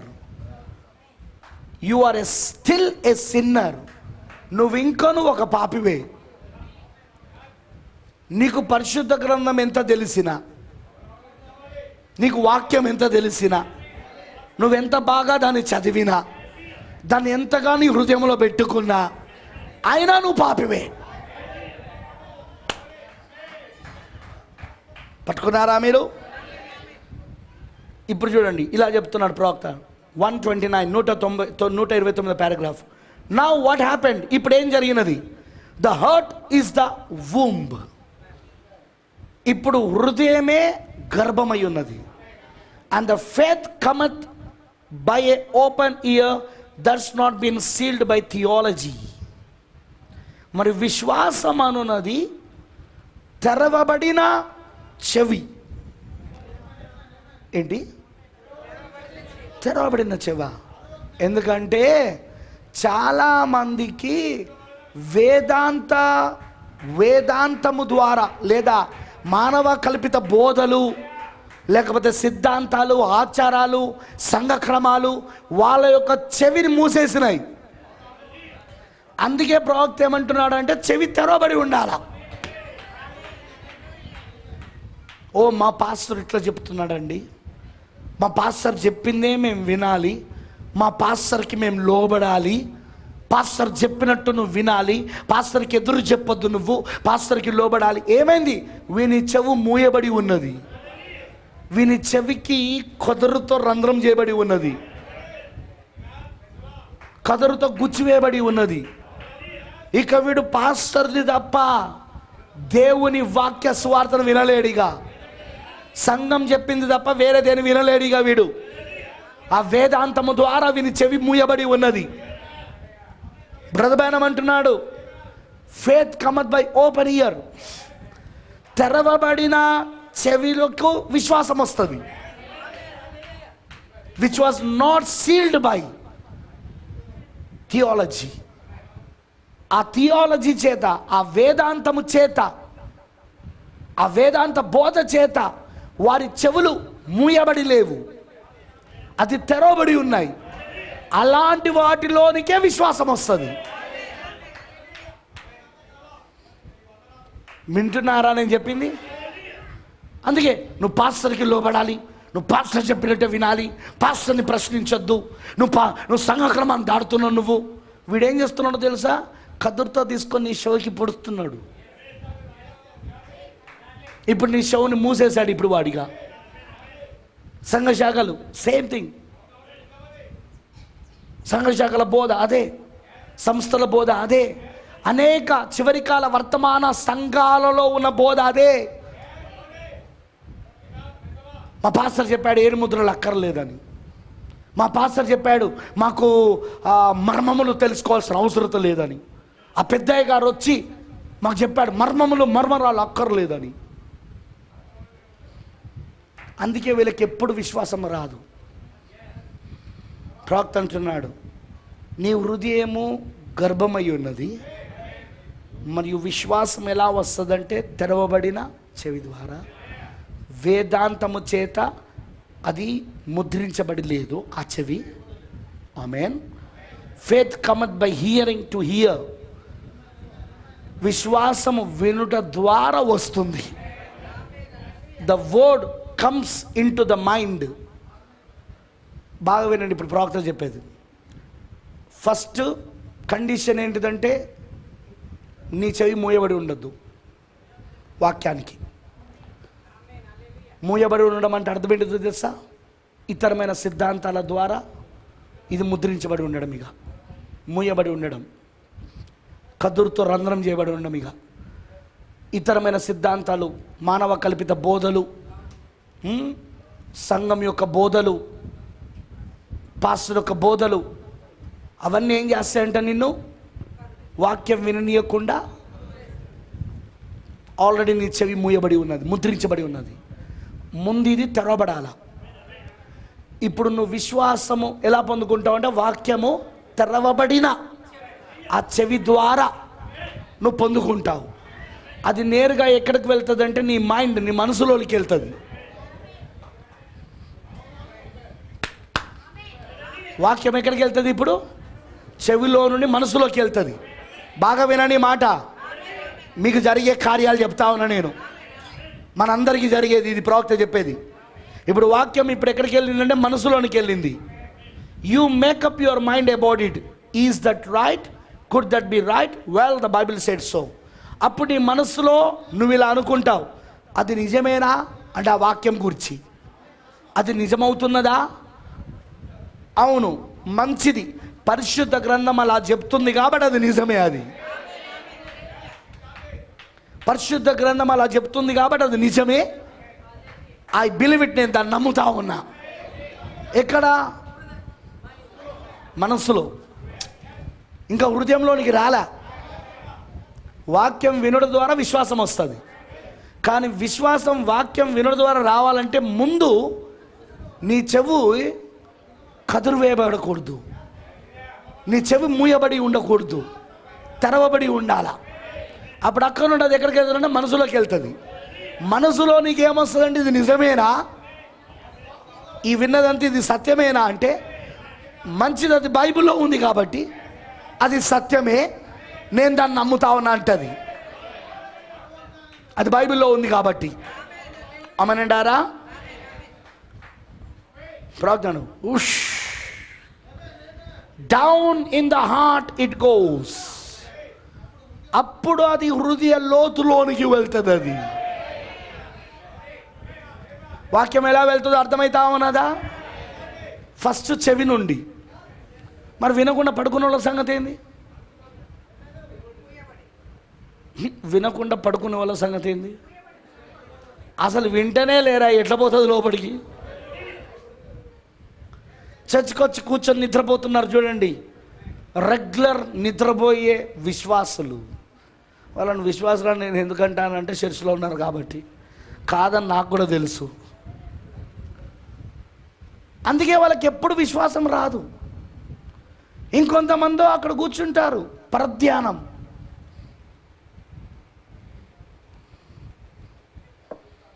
Toilet వచ్చినట్టు అనిపిస్తుంది, పోయి వస్తా. వాటర్ కావాలా, పోయి వస్తా. ఓ 10 సార్లు కిందికి పోయిస్తారు. వీడికి వాక్యం చెవులో నుండి ఎప్పుడు పోవాలి, మనసులోకి ఎప్పుడు పోవాలి, అక్కడ నుండి హృదయంలోకి ఎప్పుడు పోవాలి? టాయిలెట్ పోయి వచ్చే లోపల అన్నీ అయిపోయాయి.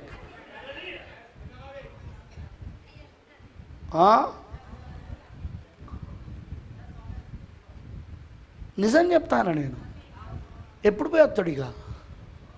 నాకు అదే అనిపిస్తుంది. వీళ్ళు బయటికి వెళ్ళి వస్తుంటే అసలు మీకు ఏమర్థమైంది? బయటికి వెళ్ళి వచ్చిన వాళ్ళు అప్పుడల్లా నేను అనుకుంటా వాళ్ళని చూసుడుతోటే, వీడు విశ్వాసి కాదు, వీడి పని అయిపోయింది. నిజం. ఎందుకంటే వీళ్ళకేం షుగర్ వ్యాధులు లేవు, ఊరికే బడికి పోయి రావడానికి. షుగర్ లేదు, ఊరికే పోవడానికి. షుగర్ ఉన్న వాళ్ళన్నా కూర్చుంటాను, కానీ వీళ్ళు మాత్రం పోతున్నారు. సంథింగ్ రాంగ్, ఏదో తప్పు ఉంది. పైగా కింద కూర్చుంటే అబ్బా నడుము నొప్పి లేస్తుంది, అబ్బా కాలు లాగుతానే, కాలు అట్లా కూడా కాదే. హాయిగా కుర్చీలో కూర్చునే, అది కూడా ఇరుకు కుర్చీ కాదు, ఎంత లావుటోడైనా కూర్చునే కుర్చీ. ఇన్ని రకాలుగా నీకు సౌకర్యం ఉన్నా కూడా నువ్వు వినలేకపోతున్నావంటే నిన్నేమనాలా? అది వారానికి ఒకసారి. ఇప్పుడు నేను ఎక్స్పెక్ట్ చేయలేనా? నేను ఇప్పుడు నేను గ్రహించలేనా నువ్వు ఇంట్లో కూర్చొని 3 గంటల వాక్యం వినలేవని, ప్రీమియర్ వినలేవని? ఇక్కడ వినలేనప్పుడు అక్కడే వింటావు ఇక? వినలేరు. నువ్వు అక్కడ వినలేవు, ఇక్కడ వినలేవు, ఎక్కడ వినలేవు, ఎక్కడికి వెళ్ళవు నువ్వు ఇక. లాస్ట్కి చివరికి నరకంలో పడతావు. అక్కడ అగ్ని ఆరదు, పురుజావు.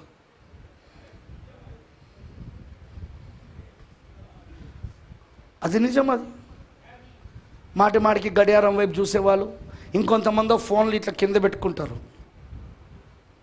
వాట్సాప్ చెకింగ్, సైలెన్స్లా వాట్సాప్ చెకింగ్ చేస్తూ ఉంటారు. పొద్దున్నే ఓ సెల్ఫీ అని ఫోటో కొట్టుకున్నారు. ఎంతమంది లైక్లు కొట్టిందో ఇన్స్టాగ్రామ్లో, తర్వాత వాట్సాప్లో, తర్వాత దాని ఏమంటారు ఫేస్బుక్లో ఎన్ని లైక్లు వచ్చినో చూసుకుంటా అంటారు. ఇంకొందరు స్టేటస్ అని ఫోటో పెట్టి స్టేటస్ ఎవరెవరు చూసిండు? మార్క్ పాస్టర్ చూసిండు నా స్టేటస్. ఎందుకంటే అక్కడ కనబడతా ఉంటుంది ఎవరెవరు చూసిండు. 10 సార్లు చూసుకోవడం, మెల్లగా ఫోన్ కింద పెట్టుకొని. పొద్దున్నే నేను ఫోటో పెట్టినాను, ఎంతమంది లైక్లు కొట్టారు, ఎంతమంది నా స్టేటస్లు చూశారు, ఎంతమందికి లైక్లు కాలేదు, ఇట్లా అని ఉంటుంది. లైక్ గాంధీ ఏంటి వీళ్ళు? చెవిలోకి పోతలేదు. వాక్యము గర్భంలోనికి పోవాలంటే ముందు అది చెవిలోకి వెళ్ళాలా, అది కూడా తెరవబడిన చెవి. అక్కడ నుండి మనసులోకి వెళ్ళాలా, మనసులో నుండి ఎక్కడికి వెళ్ళాలి? ఇప్పుడు అది మనసులో నేను నమ్ముతున్నానని చెప్పినప్పుడు అప్పుడు అది హృదయంలోనికి నాటబడడానికి వెళ్తుంది కాదు. ఎందుకంటే వాక్యం విత్తనమై ఉన్నది. విత్తనం ఇప్పుడు గర్భంలో నాటబడడానికి వెళ్తా ఉన్నది. ఆమేన్, హల్లెలూయా. మీకు అర్థమవుతుందని చెప్పింది ప్రవక్త అంటున్నాడు. Hush down in the heart it goes. అది హృదయ క్రిందిలోనికి వెళ్ళిపోతుంది. అది దాన్ని ఇట్స్ ఎ ఊంబ్. అప్పుడు అది గర్భమై ఉన్నది. We are the bride, the woman. మనము వధువై ఉన్నాము, మనం స్త్రీ అయి ఉన్నాము. అంటే ఇప్పుడు ఏమొచ్చిందో తెలుసా? పురుషుని కణం వచ్చింది. ఇప్పుడు సంఘము వధువు అయి ఉన్నది, స్త్రీ అయి ఉన్నది. కానీ ఇప్పుడు ఏమొచ్చిందో తెలుసా? వాక్యం ఏంటో తెలుసా? ఇప్పుడు విత్తనం, ఆమేన్, జీవం, amen. We are the bride, the women. మనమే ఆ వధువు, స్త్రీ అయి ఉన్నాం. The seed goes in to the church. విత్తనము సంఘములోనికి వెళ్తున్నది. దెన్ ద మేల్ సెక్ట్, ఇప్పుడు ఆ పురుష భాగము which is the blood cell, అదే రక్త కణము. The blood of Christ is applied. ఇప్పుడు క్రీస్తు యొక్క రక్తము ఆపాదించబడతాంది, పెట్టబడతా ఉన్నది ఇప్పుడు ఏదా విత్తనానికి. And in the blood comes the germ of life. మరి ఆ రక్తములోనే జీవకణం వస్తున్నది. ఆమేనంటారా? That goes in to the seed. అది విత్తనంలోనికి వెళ్తుంది. అది జీవకణం, పరిశుద్ధాత్మ, రక్తంలో నుండి వచ్చిన పరిశుద్ధాత్మ. అది ఇప్పుడు ఎక్కడికి వెళ్తా ఉన్నది? నీలో గర్భములో నాటబడిన విత్తనంలోనికి వెళ్తా ఉన్నది. ఎందుకంటే ఆ విత్తనాన్ని జీవింపజేసే శక్తి ఈ జీవకణానికే ఉన్నది. హల్లెలూయా. ఆ రక్తం ఎప్పుడైతే నువ్వు ఆపాదిస్తావో, ఆ వాక్యం పైన, ఆ విత్తనాన్ని పైన రక్తాన్ని ఎప్పుడైతే నువ్వు ఆపాదిస్తావో, అప్పుడు ఆ రక్తంలో ఉన్న జీవకణం ఏం చేస్తుందంటే ఆ జీవం వెళ్ళి ఆ విత్తనంలోనికి వెళ్తుంది. And brings fourth a new Born baby. ఒక కొత్తగా జన్మించిన బిడ్డను తీసుకొస్తుంది. క్రయింగ్, అబ్బా ఫాదర్, అబ్బా father, my God, my God, ఇలా కేకలు వేస్తూ ఉంటుంది. ఇక ఆ క్రొత్త జన్మలో అబ్బా తండ్రి, అబ్బా తండ్రి, నా దేవా, నా దేవా, why did ever I do those things? ఆ కార్యాలు నేను ఎందుకు చేసినా? నా దేవా, నా దేవా అంటే నీలో పశ్చాత్తాపం మొదలవుతుంది. ఇక నువ్వు చేసిన కార్యాలను ఒప్పుకోవడం మొదలు పెడతావు.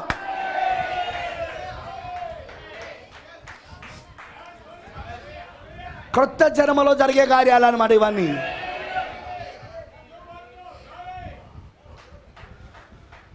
మరలా మొదటి నుండి చెప్తాను, రిపీట్ చేస్తాను, వింటారా? వాక్యం తెరవబడిన చెవులో నుండి వెళ్తుంది. విశ్వాసం అట్లనే వస్తుంది. విశ్వాసం వినడం వలన వస్తుంది. దేని వినడం వలన? వాక్యం వినడం వలన. కానీ వాక్యం వినాలంటే నీకు చెవి, వినగలిగిన చెవులు ఉండాలా. దేవుడికి మహిమా. అందుకే అన్నాడు, ఆత్మ చెప్పుచున్న మాట చెవి గలవాడు వినుడు గాక. ఎందుకంటే చాలా మందికి వినే చెవి లేదు. ఎందుకంటే వాళ్ళ సిద్ధాంతాలు అడ్డొస్తూ ఉంటాయి, వాళ్ళ పాస్టర్ల బోధలు అడ్డొస్తూ ఉంటాయి, వాళ్ళ సంఘశాఖల బోధలు అడ్డొస్తూ ఉంటాయి. ఆమేన్, హల్లెలూయా. అర్థమైందా నేను చెప్పింది? వాళ్ళ సంఘ క్రమాలు అడ్డొస్తూ ఉంటాయి. ఆమేన్. వాళ్ళు పెట్టుకున్న సంఘ క్రమాలు అడ్డొస్తూ ఉంటాయి. వెళ్ళనివ్వదు వాక్యాన్ని, విత్తనాన్ని వెళ్ళనివ్వదు, గర్భంలోనికి వెళ్ళనివ్వదు. ఫస్టే మూసేస్తుంది. ఇక్కడ యూట్యూబ్లోనా మేము చూడమండి, మా పాస్టరీ మేము చూడం. ప్రవక్త మెసేజ్లు కూడా చదవాల్సిన అవసరం లేదు, మా పాస్టర్ గారు చెప్తున్నాడు, సరిపోయింది మాకు. కదులతో గుచ్చబడిన చెవు కలిగినోడా, ఎలా బాగుపడతావురా నువ్వు? కొత్త జన్మ ఎట్లొస్తుందిరా నీకు? అబ్బా తండ్రి అని మొరపెట్టాలంటే నీకు కొత్త జన్మ జరగాలరా.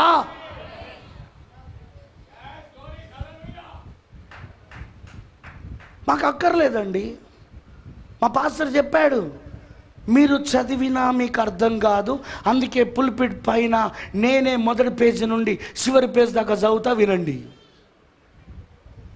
ప్రవక్త వర్తమానం మొదటి పేజీ నుండి చివరి పేజీ దాకా చదువుతాను పాస్టర్లు ఈరోజు. అది ఎవరికో ఇప్పుడు ఈ రోజుల్లో చదువురాని వాళ్ళు ఎవరు ఉన్నారో మరి. అందరూ చదువుకొచ్చిన వాళ్ళే. మీకు విషయం చెప్పాలా? ఇలాంటి పాస్టర్లు ఎవరో తెలుసా? వీళ్ళు ముందు వీళ్ళకు ప్రత్యక్షత లేదు కాబట్టి మాటలను వల్లిస్తాను. మాటలను వల్లించడం, అది అంటే రిపీట్ చేయడం అన్నమాట. ప్రవక్త మాటలను రిపీట్ చేయడం అంతే. మళ్ళీ దానికి ఏం చూపిస్తారో తెలుసా? ప్రవక్త అన్నాడు, టేపులు చెప్పినే చెప్పమన్నాడు. టేపులు ఏ బోధిస్తున్నారో వాటినే బోధించమన్నాడు. ఇంకా మార్క్ పాస్టరే చేస్తలేడు, మేమే చేస్తున్నాం. టేపులు బోధించమంటే అర్థం అదా? అయితే అందరికి టేపులు ఇచ్చే, నీకెందుకు ఇవ్వాలి దశమభాగాలు?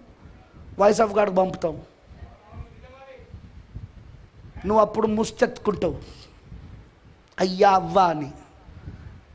ఆహారం పెట్టేవాడికే కదా దశమభాగాలు ఇచ్చేది. తెలదా మీకు ఆ క్రమం? ఎందుకు మెలకసెదకుకి దశమభాగాలు ఇచ్చాడు? ఎందుకు మెలకసెదకు మూల పురుషుడైన అబ్రహాంకి రొట్టె ద్రాక్షరసం ఇచ్చాడు? ఆహారం ఇచ్చాడా లేదా? రొట్టె ద్రాక్షరసం అంటే ఆహారమేనా కాదా? వినబడతలేదు నాకు. ఆహారం ఇచ్చేవాడికేగా దశమభాగం చెల్లించేది. మరి నువ్వు పుస్తకాలు చదువుతాంటే మేము ఎవరు పుస్తకాలు ప్రింట్ చేస్తారో వాళ్ళకు పంపుతాం దశమభాగాలు. ఎవరు టేబుల్ తయారు చేస్తున్నారో వాళ్ళకు పంపుతాం. నువ్వు చర్చిలో టేబుల్ వేసి కూర్చుంటాను, ప్రవక్త చెప్పింది మనం చెప్పాలా? అట్లయితే దశమభాగాలు నీకెందుకు ఇవ్వాలా?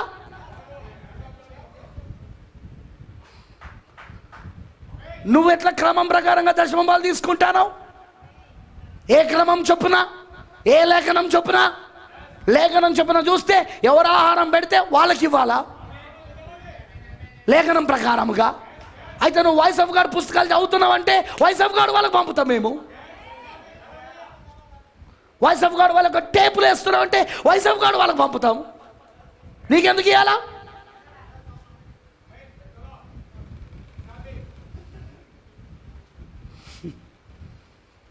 టేపులు చెప్పినవే చెప్పడం అంటే అర్థం వీళ్ళకి అర్థం కాలే, అర్థం కాదు కూడా.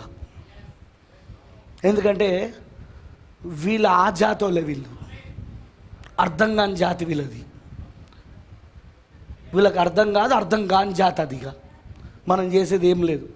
ఎందుకంటే కదురుతో వాళ్ళ చెవులు ఆల్రెడీ రంధ్రించబడ్డాయి. కానీ గుర్తుంచుకోండి, తెరవబడి ఉన్న చెవులలో నుండి విత్తనం వాక్యం ప్రవహిస్తుంది.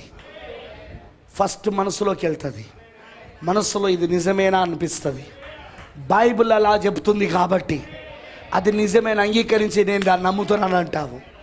అక్కడ నుండి మనసులో నుండి ఎక్కడికి వెళ్తాడన్నాడు ప్రవక్త? దాన్ని హృదయ లోతులోనికి వెళ్తుంది. అక్కడ ఇప్పుడు హృదయ లోతులో ఆ విత్తనం నాటబడింది, ఆ వాక్యము ఆ గర్భంలో నాటబడింది ఇప్పుడు.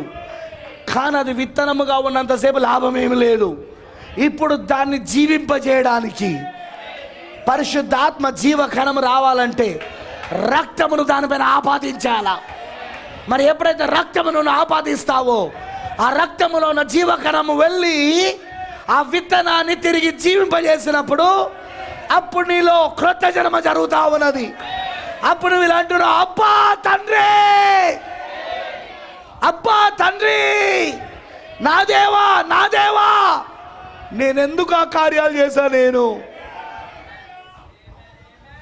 నీ పాపాలు ఒప్పుకోవడం మొదలు పెడతావు, ఇక నీ అతిక్రమంలో ఒప్పుకోవడం మొదలు పెడతావు, నువ్వు నీ అవిధేయతను ఒప్పుకోవడం మొదలు పెడతావు. ఇక నువ్వు కొత్త జన్మలో జరిగే కార్యం అది. నువ్వేమవుతావు అంటే వాక్యంగా మారిపోతూ ఉంటావు. ఇక వాక్యం నీలోకి అలా వెళ్తూ ఉంటుంది. అర్థమైందా? నువ్వు వింటూ ఉన్నప్పుడల్లా, మెసేజ్ వింటున్నప్పుడల్లా ఎలా వెళ్తుందో అర్థమైందా? ఇప్పుడు అది నీలో ఏమైపోయిందంటే గర్భం అయిపోయింది. ఇప్పుడు అది గర్భములో నాటబడింది ఆ విత్తనము. ఆ విత్తనం ఇప్పుడు జన్మించబడింది. ఇప్పుడు అది నీలో శరీరం అవుతా ఉన్నదిగా. పౌలు గారు ఒక మాట అంటాడు. ఆయన ఏమంటాడంటే, విత్తనము నాటిందో నేను, అపోలోనో నీళ్లు పోసాడు, కానీ జీవమును తీసుకొచ్చేవాడు మాత్రం దేవుడు. దానికి శరీరాన్ని ఇచ్చేది మాత్రం దేవుడు. హల్లెలూయా! అర్థమైందని చెప్పింది. శరీరం ఇస్తుంది, ఆ విత్తనానికి శరీరం వస్తూ ఉంటుంది. ఆ శరీరమే నీలో శరీరధార అవ్వడం, నీలో అది క్రియారూపకంగా మారడం. హల్లెలూయా! అలా మారిన వధువే ఇక్కడ ప్రకటన 12లో కనబడతా ఉన్నది. సూర్యుని ధరించుకున్న స్త్రీ ఆమె. సూర్యుడనగా యేసుక్రీస్తు, సూర్యుడనగా కృప, సూర్యుడనగా కృప, సూర్యుడనగా యేసుక్రీస్తు. ఈమె ధరించుకున్నది ఎవరినో తెలుసా? యేసుక్రీస్తుని. ఈమె కనబడతలేదు. ఇప్పుడు నువ్వేది ధరించుకుంటే అదే కనబడుతుంది. ఇప్పుడు నువ్వు ధరించుకున్నది యేసుక్రీస్తునైతే ఎవరు కనబడతారు? ఇప్పుడు యేసుక్రీస్తే కనబడతా ఉంటాడు. హల్లెలూయా. సూర్యుని ధరించుకున్న స్త్రీ ఎప్పుడు కూడా సంఘమునకు సాదృశ్యం, వధువుకి సాదృశ్యం. ఇప్పుడు ఈ వధువు, ఈ సంఘం సూర్యుని ధరించుకొని ఉన్నది, అనగా నీతి సూర్యుడైన యేసుక్రీస్తుని ఎలా ధరించుకున్నది బ్రదర్? ఇదిగో ఇప్పుడు చెప్పిన ప్రాసెస్, ఇప్పుడు చెప్పిన విధానంలా, క్రొత్త జన్మల అది జరుగుతూ ఉంటుంది. అది సూర్యుని ధరించుకుంటావు నువ్వు, క్రీస్తును ధరించుకుంటావు నువ్వు. హల్లెలూయా. క్రీస్తుని ధరించుకోవడం అంటే ఈ బైబిల్లో ఉన్న పేజీలని చింపి కుట్టించుకోవడం కాదు.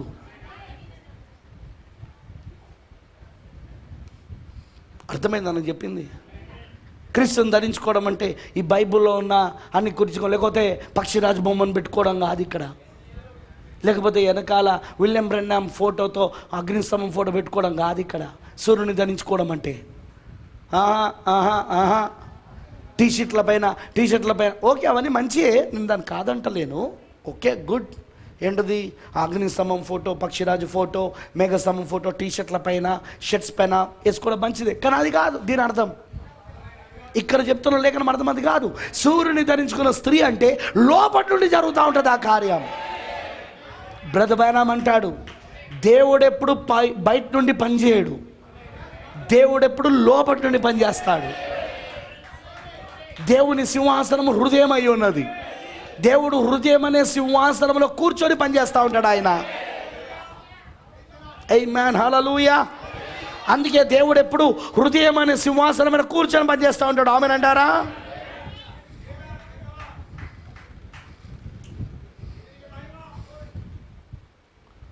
ఆ హృదయం అనే సింహాసనం పైన ఎవరున్నారనేదే ముఖ్యం. ఆ సింహాసనం పైన ఎవరు ఆసీనులై ఉన్నారు అదే ముఖ్యం. ఆ సింహాసనం పైన క్రీస్తు ఆసీనులై ఉంటే నువ్వు ఇప్పుడు క్రీస్తుని ధరించుకొని ఉన్నావు.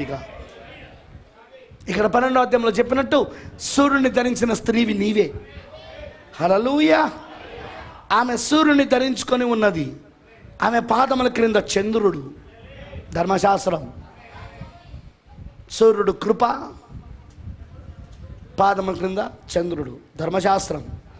శిరస్సు మీద 12 నక్షత్రముల కిరీటం, అదే 12 నక్షత్రాల ఆది అపోస్తుల బోధ.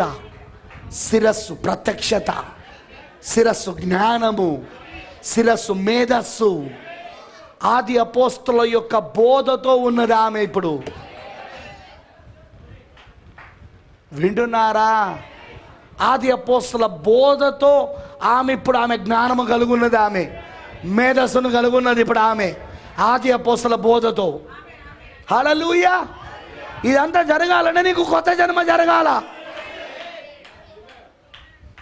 వితౌట్ న్యూ బర్త్, క్రొత్త జన్మ లేకుండా ఇవి జరగవు, ఇది నీలో జరగదు. That is the problem. ఈరోజు అదే సమస్య. ఎందుకంటే చాలామంది వాక్యం వింటారు, కానీ ఇక్కడ తగిలిపోతా ఉంటుంది, అది లోపలికి పోదు, ఇక్కడ తగిలి వెళ్ళిపోతా ఉంటుంది. ఇంకొంతమందికి అయితే అసలు తగలం కూడా తగలదు, తలపై నుండి వెళ్ళిపోతూ ఉంటుంది. ప్రవక్త చెప్పలేదా? తలలపై నుండి ప్రక్క నుండి వెళ్ళిపోతూ ఉంటుంది. అది కనీసం తగలం కూడా తగలదు. ఆ విత్తనం పక్క నుండి తలపై నుండి వెళ్ళిపోతుంది. కొందరికో తగిలి వెళ్ళిపోతూ ఉంటుంది. ఎందుకు తగిలి వెళ్ళిపోతా అంటే మూయబడి ఉన్నది, ఇది తెరవబడలేదు. ఆత్మ చెప్పుచున్న మాట చెవి గలవాడు వినును గాక. వీనికి చెవి లేదు, వినే చెవి వీనికి లేదు. మూయబడిన చెవి ఇది, కదురుతో రంధ్రం చేయబడిన చెవి ఇది.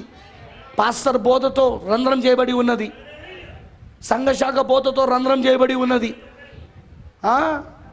సంఘ క్రమాలనే బోధతో రంధ్రం చేయబడి ఉన్నది. ఇకేం వింటారు వీళ్ళు? వినలేరు. అందుకే వీళ్ళకి కొత్త జన్మ జరుగుతుందా? జరగదు. కొత్త జన్మ జరిగినప్పుడు అందుకే వారి లోపల ఇంకా ఏం కనబడతా ఉన్నది? దయ్యం యొక్క జీవితం. ఇంకా వారి లోపల ఏం కనబడతా ఉన్నది? దయ్యం యొక్క జీవితం. అందుకే వాళ్ళు అబ్బా తండ్రి అని దేవుని దగ్గర మొరపెట్టలేరు. అందుకే వాళ్ళు పశ్చాత్తాపపడలేరు. నేను ఎందుకు ఆ కార్యాలు చేశాను నా దేవా అని అడగలేరు వాళ్ళు. వాక్యం చెప్పినప్పుడు ఈయన ఒక్కడే పరిశుద్ధుడు అన్నాడు చెప్తున్నాడు, ఈయన ఒక్కడే నీతిమంతుడు అన్నాడు చెప్తున్నాడు. అంతా నా గురించే మాట్లాడుతున్నాడు. ఏంట్రా బాబు వీని ప్రాబ్లం? ఈ అమ్మాయి ప్రాబ్లం ఏంటి అసలు? ఈ సిస్టర్ ప్రాబ్లం ఏంటి అసలు? ఆ సహోదరుని యొక్క ప్రాబ్లం ఏంటి అసలు? వాళ్ళ సమస్య ఏంటి అసలు? పోలే వాక్యం. కొత్త జన్మ జరగల. అందుకే వాళ్ళు అలా మాట్లాడతారు, అందుకే వాళ్ళు అలా ప్రవర్తిస్తూ ఉంటారు, అందుకే వాళ్ళు రిజెక్ట్ చేస్తూ ఉంటారు, దాన్ని త్రోసివేస్తూ ఉంటారు. కానీ ఇంకోవైపు నానమ్మకి ఇంకోవైపు చూస్తే ప్రకటన 12వ అధ్యాయంలో చెప్పినట్లుగా సూర్యుని ధరించుకున్న స్త్రీ కనబడతా ఉన్నది. ఎవరామె? క్రొత్త జన్మ పొందుకున్నది, క్రీస్తుని ధరించుకొని ఉన్నదామె, ఆది అపోస్తలుల యొక్క బోధన మేధస్సును కలిగి ఉన్నదామె. హల్లెలూయా! ధర్మశాస్త్రం పైన నిలబడి ఉన్నదామె. ఓ దేవుడికి మమకలను గాక. ఇది చివరి కాల వధువుకి చూపించబడుతున్న సూచన అని ప్రవక్త చెప్పాడు. ప్రకటన 12లో ఇది చివరి కాల వధువు అయి ఉన్నదన్నాడు ఆయన. సూర్యుని ధరించుకునే స్త్రీ ఎవరో కాదు, ఈ కాలపు వధువు. చంద్రునిపై నిలుచుండి సూర్యుని ధరించుకొని మరి 12 నక్షత్రములను తన యొక్క శిరస్సు పైన కిరీటముగా ధరింపజేసుకున్న ఈ స్త్రీ ఎవరో కాదు కానీ ఆమె ఈ కాలపు వర్తమానంలో ఉన్న వధువు అన్నాడు ఆయన. పైగా ఆమె ఇప్పుడు గర్భిణై ఉన్నది. అయిందా? విత్తనం నాటబడిందిగా, జీవకణం వెళ్ళి ఏం చేసింది? జీవింపజేసిందిగా. సో ఇప్పుడు ఆమెకి ఏమైంది? ఇప్పుడు ఆమె హృదయములా గర్భవతి ఉన్నది. ఇప్పుడు ఆమె క్రీస్తును కనడానికి సిద్ధంగా ఉన్నది. క్రీస్తు అనే శిశువు ఆమెలో ఎదుగుతా ఉన్నాడు. గ్లోరీ! ఇప్పుడు వధువు ఇది. నేను అనే ప్రశ్న ఏంటంటే, ఇప్పుడు ఇందులో నువ్వు ఉన్నావా? ఇది నీకు జరుగుతున్నదా? ఇది నీ వ్యక్తిగతమిగా వీరు జరుగుతుంది, వీరు జరుగుతుంది, వీరు జరుగుతలే, వారు జరుగుతలే అని ఎవడు చెప్పలేడు. ఇది నీకు నువ్వుగా వ్యక్తిగతముగా పరీక్షించుకోవాలి. పరిశుద్ధాత్మ అడుగుతున్న ఈ ప్రశ్నను నీకు నువ్వుగా వ్యక్తిగతంగా చూసుకో. నీలో ఇంకా దయ్యం సంబంధించిన జీవితం ఉన్నదంటే నువ్వు ఇంకా కృత జన్మ పొందుకోలేదని ప్రవక్త చెప్పాడు. పరిశుద్ధాత్మ చేత నువ్వు ఇంకా దేవుని ఆత్మ చేత ఇంకా జన్మించబడలేదు కాబట్టే స్టిల్ రిమైనింగ్, ఇంకా మిగిలి ఉన్నది నీలో ఆ దయ్యపు జీవితం. వింటున్నారా? కృత జన్మ ఎలా జరుగుతుందో ఆయన చూపించాడు ఇక్కడ. అంటే ప్రాసెస్ ఎట్లా అవుతుంది, అది వాక్యం ఎలా వెళ్తుంది, ఇవన్నీ చెప్పాడు ఆయన. అది జరిగిన తర్వాత ఎలా ఉంటుందో మనం చూస్తూ ఉన్నాం. పూర్తిగా వాళ్ళు క్రీస్తుని ధరించుకుంటారు అంటే క్రీస్తు స్వరూపంలోనికి మారిపోతుంది ఈ స్త్రీ. క్రీస్తుని ధరించుకోవడం అంటే అర్థం ఏంటిదండి? క్రీస్తు సారూప్యంలోనికి మారిపోతా ఉన్నది ఈమె. క్రీస్తు పోలికలోనికి మారిపోతా ఉన్నది ఇప్పుడు ఈమె. క్రీస్తు సారూప్యంలోనికి, క్రీస్తు పోలికలోనికి మలచబడతా ఉన్నది ఇప్పుడు ఈమె. క్రొత్త జన్మ జరుగుడు ద్వారా, పరిశుద్ధాత్మ బాప్సం ద్వారా. అందుకే వాళ్ళు ఎప్పుడూ పశ్చాత్తాపపడతా ఉంటారు. వాక్యం వచ్చినప్పుడల్లా పశ్చాత్తాపపడతా ఉంటారు. తమను తాము నీతిమంతులుగా చూసుకోరు వాళ్ళు, లేదా తాము నీతిమంతులను నిరూపించుకోవడానికి ఎదుట వారిని తప్పులు ఎత్తి చూపించారు వాళ్ళు. చాలామంది ఏం చేస్తారు తెలుసా? మేము నీతిమంతులమని చెప్పుకోవడానికి ఎదుట వారిని తప్పులు ఎత్తి చూపిస్తారు, ఎదుట వాని పొరపాట్లు ఎత్తి చూపిస్తారు, ఎదుట వాని బలహీనతలు ఎత్తి చూపిస్తారు. ఎందుకు? నేను నీతిమంతులను చూపించుకోవడానికి. అలా చేయరు వాళ్ళు. నేస్తారు అలా చేయరు వాళ్ళు. వాళ్ళు ఏం చేస్తారు? వాళ్ళు మేము నీతిమంతులం కాదు ప్రభువా, నీ నీతియే నాకు ఆపాదించబడింది, నీ నీతియే నాకు ఆపాదించబడింది, నీ వలన నేను నీతిమంతుడిని అవుతున్నా, నీ వలన నేను పరిశుద్ధుని అవుతున్నా అని ఒప్పుకునే మనసు ఉంటుంది వాళ్ళకు. అంతేగాని బ్రదర్ ఎవరు కరెక్ట్గా ఉన్నారు బ్రదర్ చెప్పండి నాకు, పాస్టర్ గారు మీరు చెప్పండి నాకు, కరెక్ట్గా ఎవరున్నారండి? గొడవనే పెట్టుకునే వాళ్ళు ఉన్నారు కొంతమంది. అయితే మీరు బాగా మాట్లాడుతున్నారు, స్పిరిట్స్ కొత్త జన్మ పొందుకోలేదు, ఇంకా దయ్యపాత్మ అట్లనే ఉంది, దయ్యపు జీవితం అట్లనే ఉంది. కొత్త జన్మ పొందుకోలేదు. పొందుకుంటే అబ్బా తండ్రి నా దేవా, నేను ఎందుకు అలా చేశాను ప్రభువా, ఆ కార్యాలు నేను ఎందుకు చేశాను ప్రభువా, నేను ఒప్పుకుంటున్నాను ప్రభువా, నన్ను క్షమించు ప్రభువా, నన్ను నీ రక్తంలో కడిగాయి ప్రభువా, నన్ను నీ స్వరూపంలోనికి మార్చు ప్రభువా. ఇది క్రొత్త జన్మ పొందుకునే వాళ్ళ ప్రార్థన. ఇక నుండి నేను సరిదిద్దుకుంటానా ప్రభువా, ఇక నుండి నేను మారేస్తానా ప్రభువా, ఇక నుండి నేను నిర్ణయం తీసుకుంటానా ప్రభువా. ఇది క్రొత్త జన్మ పొందుకునే వాళ్ళ మాటలు, ప్రార్థనలు. ఆమెనడారా? ఈరోజు సంఘాలు ఉన్నాయి కానీ కొత్త జన్మ లేదు. జనాలు ఎలా వస్తున్నారో అలానే వెళ్ళిపోతున్నారు. దొంగలుగా వస్తున్నారు, దొంగలుగానే పోతున్నారు. అక్రమ సంబంధం గలవారుగా వస్తున్నారు, అక్రమ సంబంధం గలవారుగానే వెళ్తున్నారు. వ్యభిచారులుగా వస్తున్నారు, వ్యభిచారులుగానే వెళ్తున్నారు. అబద్ధీకులుగా వస్తున్నారు, అబద్ధీకులుగానే వెళ్తున్నారు. మోసగాళ్ళుగా వస్తున్నారు సంఘానికి, మోసగాళ్ళనే వెళ్ళిపోతున్నారు. ఎందుకు జరుగుతలేదు బ్రదర్ ఆ సంఘంలో అంటే, అక్కడ అసలు పరిశుద్ధాత్మనే పనిచేస్తలేడు, అక్కడ అసలు దేవుని ఆత్మనే పనిచేస్తలేదు అక్కడ. ఎందుకంటే ఆ పాస్టర్కి కావాల్సింది ఏంటంటే సంఖ్య. ఎవరెవరో ఈరోజు రాలేదు, ఈ కుర్చీ కాలు ఉంది, ఈ కుర్చీ కాలు ఉంది, ఈ కుర్చీ కాలు ఉంది, ఈ కుర్చీ కాలు ఉంది, అక్కడ పెడతాడు సంఘ పెద్దలను. అందులో ఒకరికి స్పెషల్ జాబ్ ఏంటో తెలుసా? రాని వాళ్ళందరినీ అటెండెన్స్ చూసుకోవాలా, చూసుకొని వాళ్ళకి ఫోన్ చేయాలా. ఎందుకు రాలేదు బ్రదర్, ఎందుకు? వాడు రానందుకు 50 రూపాయలు పోయినాయి, కానుక పోయింది, 50 రూపాయలు కానుక. వాడు రానందుకు దశమ భాగం పోయింది, అందుకే ఫోన్. ఎందుకు రాలేదు బ్రదర్? చర్చుకు రావాలే కదా, చర్చుకు తప్పకుండా రావాలి కదా. ఏంటిది నీ సమస్య? పాస్టర్ గారు ఫోన్ చేయమన్నాడు అందుకే చేస్తున్నా. దానికి ఒక స్పెషల్ డిపార్ట్మెంట్ ఉంటుంది.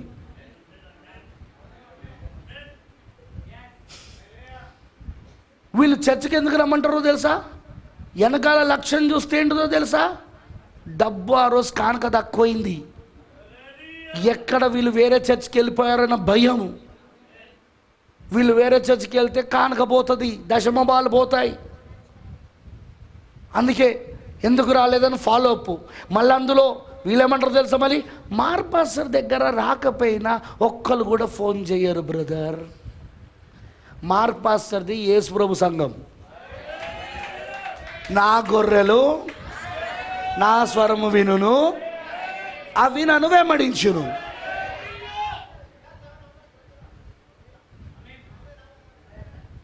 నువ్వు నిజంగా గొర్రెవైతే స్వరమును వింటావు, వెంబడిస్తావు. మేకవైతే వెనక నుండి పొడవాలా, పశువులైతే వెనక నుండి high high high high high high అనుకుంటూ రావాలా, ఫోన్లు చేయాలి. హలో ఎందుకు రాలే? ఎడిపోయినావా? ఆదివారం మార్పస్టర్ దగ్గర పోయినావా? ఇంకెవరి దగ్గర పోయినావా? అది మేకలు. అవి ఆ మేకలు ఏమనుకుంటే అంటే, బా మా పాస్టర్కి నా పైన ఎంత బాధ్యత ఉందో చూసావా, నేను రాకపోయేసరికి ఫోన్ చేశాడు, ఫోన్ చేయించాడు. మేకలకు తెలియదు పాస్టర్ సంగతి ఏందో. నాలాంటి గొర్రెల కాపరికి తెలుసు ఆ మేకల కాపరి ఏం చెప్తున్నాడు, ఆ పందుల కాపరి ఏం చెప్తున్నదో. బ్రదర్, ఇది ఫోన్లు చేసి రా అని పిలిచేది కాదు. ఇది నీలో దాహం ఉన్నదా, నీలో ఆకలి ఉన్నదా, దేవుని ఆరాధించాలని అనుకుంటున్నావా? ప్రవక్త అంటాడు, క్రొత్త జన్మ పొందుకున్న వ్యక్తి ఆదివారం తలుపులు ఎప్పుడు తెరుస్తారా అని వచ్చి ఆ గేట్ దగ్గర నిలబడతాడన్నాడు ఆయన. ఫోన్లు చేసి పిలిచేది కాదు ఇది, దానికి సపరేట్ డిపార్ట్మెంట్ పెట్టడం కాదు అక్కడ. రే మోసపోతాను రే. అందుకే నా చర్చికి ఎవరైనా రాలేదనుకో, నేను వాళ్ళకి ఫోన్ చెయ్యను. వాళ్ళు రాలే అని నాకు తెలుసు, నేను చెయ్యను. ఎందుకంటే ఆకలి లేను అని ఏం పిలుస్తాం? ఆరాధన, కొత్త జన్మ లేని వాడికి ఆరాధన చేయాలని కోరిక ఉండదు. ఆదివారం సచ్చినం దగ్గరికి వెళ్తాడు, మృతుల దగ్గరికి వెళ్తాడు, లేకపోతే పండగలకు వెళ్తాడు. హిందూ పండగలకు బామర్ది రమ్మన్నాడని, అత్తమ్మ రమ్మన్నదని, చాలా రోజులైందని పోయి బాగా మెక్కుదామని పోతాడు, తిండిపోతాడు, దరిద్రుడు, ఆదివారం ఆరాధన వదిలిపెట్టుకొని ఫంక్షన్లకు వెళ్తాడు వాడు. లేకపోతే ఇంకేమంటారంటే పిక్నిక్లకు వెళ్తారు, వంటలకు పిక్నిక్లు. మా బంధువులందరూ పోతున్నారు, నేను కూడా పోతానా? వీడు కొత్త జన్మ లేదు వీడికి, దేవుని ఆరాధించాలన్న కోరిక లేదు వీడికి. అలాంటి వాడికి ఏం ఫోన్ చేస్తాం? యేసుక్రీస్తు తన దగ్గర నుండి వెళ్ళిపోయిన వాళ్ళను మళ్ళీ రమ్మని ఎప్పుడు చెప్పలే ఆయన. బైబిల్ చదువు. ప్రవక్త బ్రెన్హామ్ గారు తన దగ్గర నుండి వెళ్ళిపోయిన వాళ్ళని ఎప్పుడు రమ్మని చెప్పలేదు ఆయన. ఆది అపోస్తులు వాళ్ళ దగ్గర నుండి వెళ్ళిపోయిన వాళ్ళని తిరిగి మళ్ళీ రమ్మని చెప్పలేదు వాళ్ళను. నెవర్ చెప్పరు. ఎందుకంటే అవి గొర్రెలు కావవి, మేకలవి, పందులవి. వాళ్ళకి తెలుసు మేము మేకల కాపరి కాదని, వాళ్ళకి తెలుసు మేము పందుల కాపరి కాదని. వాళ్ళకి ఆ రెవల్యూషన్ ఉన్నది. వాళ్ళకి తెలుసు వాళ్ళు గొర్రెల కాపరని. అందుకే గొర్రెలు అయితే ఖచ్చితంగా స్వరాన్ని వెంబడిస్తాయని.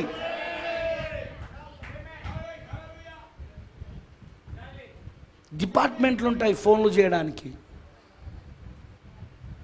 డిపార్ట్మెంట్ పెడతారు. పాపం వాళ్ళు అనుకుంటారు విశ్వాసులు, వాళ్ళు విశ్వాసులు కాలే, పందులు కానీ అవి కూడా మేకలు కానీ అవి అనుకుంటాయి. మా పాస్టర్కి బాగా ఇంట్రెస్ట్ ఉన్నది, అదే మార్క్ పాస్టర్కి అయితే ఏం లేదు ఇంట్రెస్ట్. తప్పిపోయిన గొర్రెను తీసుకుపోయాడు కానీ ఫంక్షన్ పోయిన గొర్రెను తీసుకురాలే. ఎందుకంటే గొర్రె ఫంక్షన్ పోదుగా. దారి తప్పిపోతే గొర్రెను పట్టుకొచ్చాడు, లేదా శత్రువు తన నోటిలో ఖర్చుకొని పారిపోతుంటే ఆ గొర్రె అరుస్తూ ఉంటుంది కాపరి కోసం. అప్పుడు కాపరి వెళ్ళి పట్టుకొస్తాడు. అంతేగాని ఇదే వయసు పెడితే నన్ను పట్టుకపో అని ఎవడేం చెప్తాడు దానికి?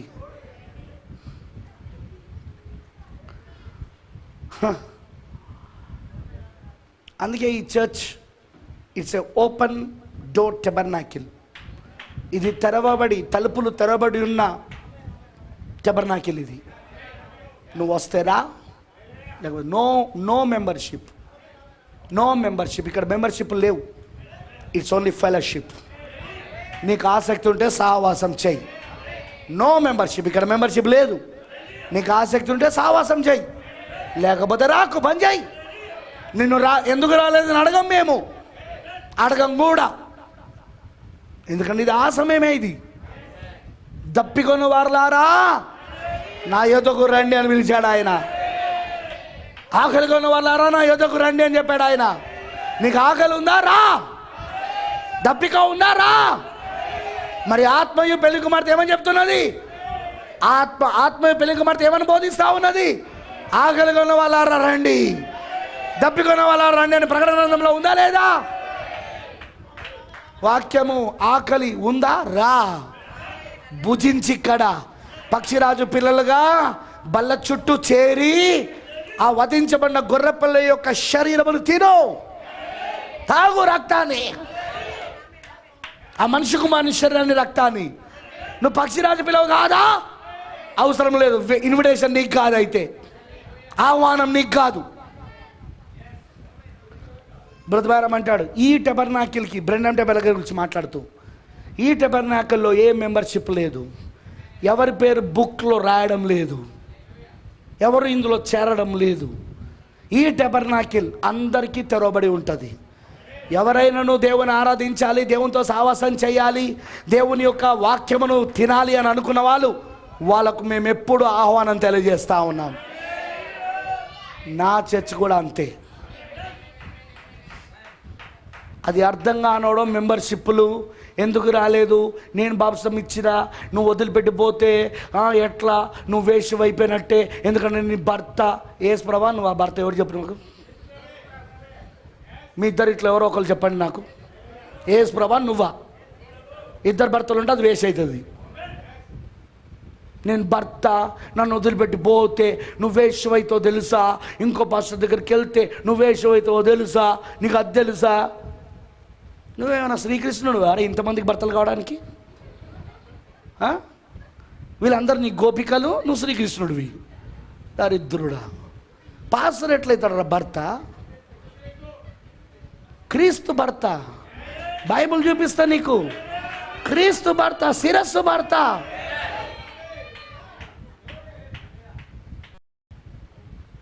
నాకైతే అట్లాంటి పేర్లు మార్చేస్తా, శ్రీకృష్ణుడు అని వెళ్తావానికి ఇక. ఎందుకంటే నాకు తెలిసిన కథ అదే. బుద్ధి లేని వెధవలు, వాక్యం తెలవని మూర్ఖులు, సంఘాన్ని మోసపరుస్తున్న వాళ్ళు. లేఖనం చెప్తున్నది జాగ్రత్తగా ఉండాలి మనం ఈ దినాలలో. అంత్య దినాలలో భయంకరమైన ఆత్మలు వస్తాయి, అపాయకరమైన కాలములు వస్తాయని పౌలు చెప్పాడు. అవే ఈ కాలాలు, అవే ఇవన్నీ కూడా నిన్ను మోసపరుస్తాయి. అవి నువ్వు క్రీస్తుకు అతుకొని ఉండాలా, వాక్యముతో ఏకమై ఉండాలా. నీ భర్త, నీ శిరస్సు ప్రభువైన యేసుక్రీస్తు. నువ్వు ఆయన శరీరమై ఉన్నావు. నువ్వు ఆయన నిన్ను చూస్తా ఉన్నాడు, ఆయన నిన్ను నడిపిస్తా ఉన్నాడు, ఆయన నిన్ను పోషిస్తా ఉన్నాడు. నీకోసం రక్తం కార్చి తన విలువైన రక్తము చేత నిన్ను కొన్నవాడు ఆయన. ఆయన నీ భర్త, నిన్ను సృష్టించిన వాడు ఆయన. ఆయన నీ భర్త, నీ విమోచకుడు ఆయన. ఆయన నీ భర్త. ఇక్కడ భౌతికంగా ఉన్న పాస్టర్ కాదు, నో సార్. అది దయ్యం, అది అలా బోధించేది అపవాదాత్మ. అది భౌతికమైన పాస్టర్ ఎప్పుడు కూడా భర్త కాలేడు సంఘానికి. ఆత్మీయంగా ఉన్న పాస్టర్ యేసుక్రీస్తు, నిజమైన కాపరి యేసుక్రీస్తు, నిజమైన గొర్రెలకు కాపరి యేసుక్రీస్తు, ప్రధాన కాపరి యేసుక్రీస్తు. ఆమేన్. అందుకే ఈ కాపరి ప్రధాన కాపరిని చూపించాల, ప్రధాన కాపరి వైపు చూపించాలా, క్రీస్తు వైపు చూపించాలా, భర్త వైపు చూపించాలా.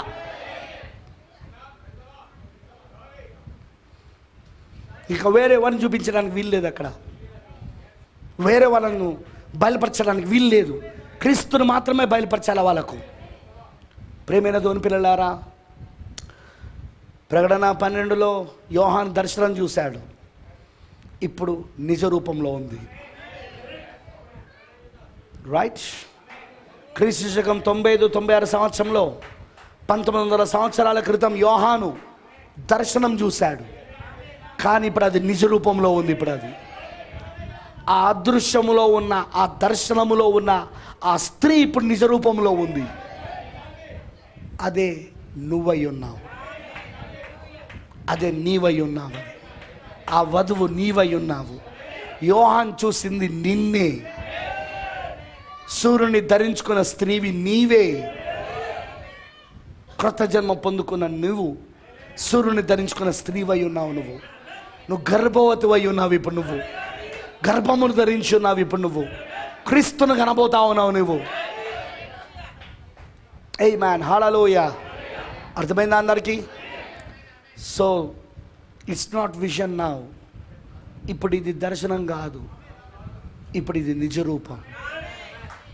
ఎందుకంటే అది ఇప్పుడు నెరవేర్పు జరిగినది. గుర్తులలో చూసిన యోహాను, దర్శనములో గుర్తులలో చూసిన యోహాను ఇప్పుడు అది నిజ రూపములలో కనబడతా ఉన్నది. ఎవరైనా ఇలా చెప్పగలరా? అది నేనే పాస్టర్ గారు చెప్పగలరు. చెప్పే స్థాయికి దేవుడు తీసుకొస్తాడు. ఇది నేనే. ప్రకటన 12లో ఉన్న 1వ వచనంలో ఉన్నది నేనే. సూర్యుని ధరించుకున్న ఆ స్త్రీని నేనే, అది నేనే అయి ఉన్నానని నిజ రూపంలో చెప్పగలిగే స్త్రీ ఉన్నదే. ఓ, నాకు సంతోషం అనిపిస్తా ఉన్నది. ఎందుకంటే అది చెప్పగలిగే స్త్రీ ఉన్నది ఇప్పుడు ఇక్కడ ప్రపంచవ్యాప్తంగా ఉన్నది. ఇప్పుడు మొత్తం ప్రపంచవ్యాప్తంగా ఉన్నది ఇప్పుడు ఈ స్త్రీ. అందులో బాగా మనమై ఉన్నాం ఈ రోజున. యోహాను దర్శనంలో చూశాడు, యోహాను గుర్తులలో చూశాడు, కానీ ఇప్పుడు అది నెరవేర్పులో చూస్తా ఉన్నాం.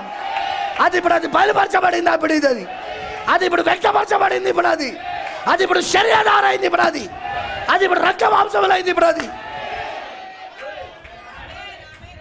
ఏదైతే దేవుడు యోహానుకి చూపించాడు ఆ అదృశ్య ప్రపంచముల దర్శనముల గుర్తులలో ఇప్పుడు అది దృశ్య రూపంలోనికి వచ్చేసింది.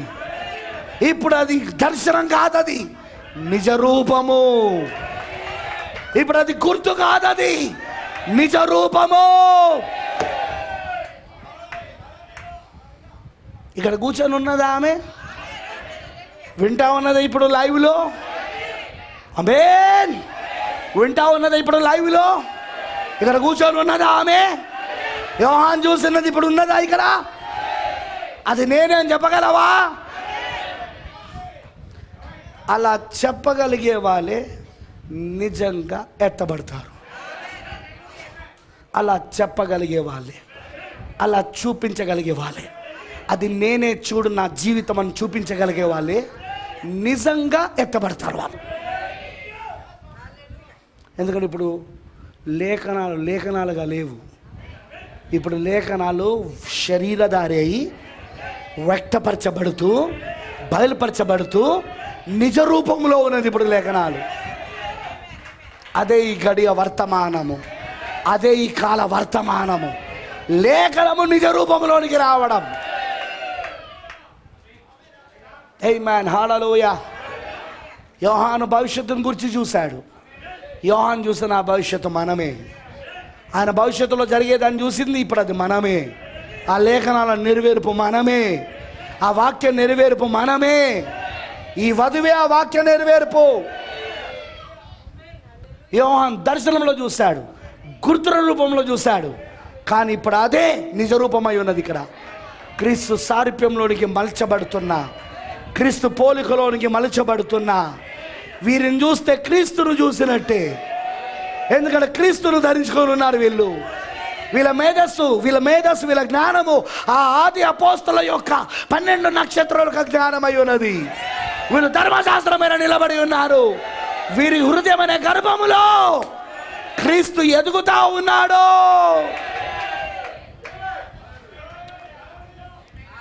అది ఇప్పుడు జరుగుతా ఉన్నది ఇప్పుడు వీళ్ళ లోపట. ఆమేన్, హల్లెలూయా. అది నేనే నువ్వు చెప్పగలగాల. Praise the lord. అర్థమైంది అందరికీ? Let us pray. ప్రార్థించుకుందాం.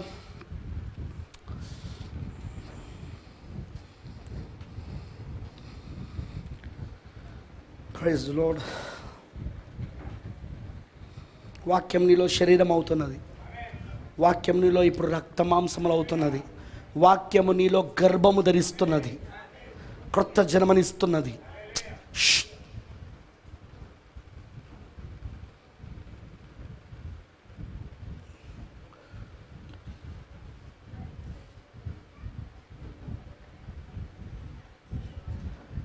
పూర్తిగా మనం దేవుడికి సమర్పించుకొని, ప్రకటన 12లో ఉన్న ఆ స్త్రీని నేనే ప్రభువా. యోహాను గుర్తులో నన్నే చూశాడు. నువ్వు చూపించింది యోహానికి నన్నే. ఎందుకంటే ఇప్పుడు పరిశుద్ధ ఆత్మ నన్ను ఆ స్త్రీగా అలంకరిస్తున్నాడు. నన్ను ఆ స్త్రీగా నా జీవితంలో పనిచేస్తూ చూపిస్తున్నాడు. నీ పరిశుద్ధాత్మ నా జీవితంలో పనిచేస్తూ నన్ను నిజంగానే క్రీస్తు పోలికలోనికి, క్రీస్తు సారూప్యంలోనికి మలుస్తూ ఉన్నాడు. క్రీస్తును ధరించుకున్న వాడిగా చేస్తూ ఉన్నాడు. I'm becoming into the image of Christ. నేను క్రీస్తు యొక్క రూపములోనికి మారుతున్నాను. ఆ రూపాంతరపరచు శక్తి నన్ను తిరిగి క్రీస్తు రూపంలోనికి మలుస్తూ ఉన్నది. ఆ స్త్రీని నేనే, సూర్యుని ధరించుకున్న ఆ స్త్రీని నేనే, ఆ క్రీస్తును ధరించుకుని ఉన్న స్త్రీని నేనే. నేను అందుకే క్రీస్తు వలె మారిపోతున్నా, క్రీస్తు సారూప్యంలోనికి మారిపోతున్నా. ఆ రూపాంతరపరచు శక్తి నన్ను మారుస్తూ ఉన్నది. చీడ పురుగుగా ఉన్న నన్ను, అసహ్యమైన చీడ పురుగుగా ఉన్న నన్ను ఒక అందమైన సీతాకోక చిలుకగా ఆ రూపాంతరపరచు శక్తి మారుస్తా ఉన్నది నన్ను. Thank you lord. ఆ క్రొత్త జన్మ నాలో జరుగుతూ ఉన్నది. వాక్యము నా చెవిలో నుండి, తెరవబడిన చెవిలో నుండి వెళ్ళి నా మనస్సు నుండి అది నా హృదయ అంతరంగంలోనికి వెళ్ళి నాటబడతా ఉన్నది. అది నీ ఆత్మ వచ్చి దాన్ని జీవింపజేస్తూ ఉన్నది. ఓ వందనాలు వందనాలు వందనాలు అని దేవునికి సమర్పించుకో, అని దేవునికి అర్పించుకో. ఇది దేవుడికి ఇస్తున్న మంచి సమయం, ఇది మంచి తరుణం. ఇది నేను క్రీస్తును పోలిగా మారుతున్నాను. ఆమేన్, హల్లెలూయా. నేను క్రీస్తును పోలిగా మారుతున్నాను. నన్ను చూసిన వారు యేసును చూసినట్లే, నన్ను చూసిన వారు యేసును చూసినట్లే. నేను యేసు వలె మారగోరుతున్నాను, నేను క్రీస్తు వలె మారగోరుతున్నాను, ఆయన వలె జీవించగోరుతున్నానని ఈరోజు వధువు ఆశ, ఈరోజు పెళ్లి కుమార్తె ఆశ. నన్ను చూసిన వారు ఆ యేసుని చూడాలి. ఆమేన్. నన్ను చూసిన వారు తలరాయిని చూడాలి.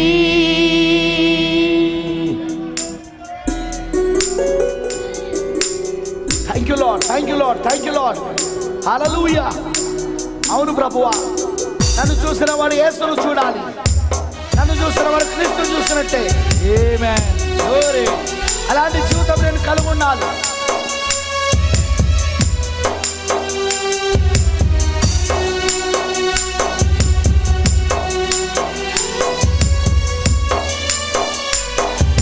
ఆమేన్.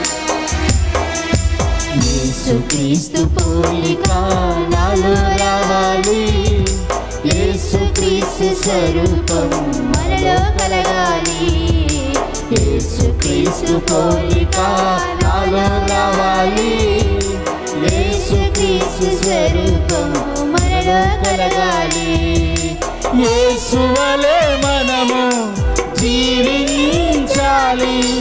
యేసు వలె మనము జీవించాలి. నన్ను చూసిన వారు ఆ యేసును చూడాలి. ఆమేన్. నన్ను చూచిన వారు తలరాయిని చూడాలి. ఆమేన్. యేసుక్రీస్తు పోలిక నాలో రావాలి. యేసుక్రీస్తు స్వరూపం మనలో కలగాలి. యేసుక్రీస్తు పోలిక నాలో రావాలి.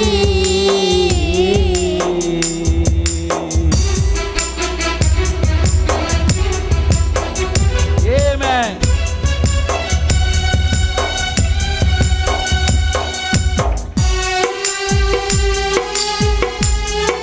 యేసయ్యకి స్తోత్రములు. ఆమేన్. గ్లోరీ.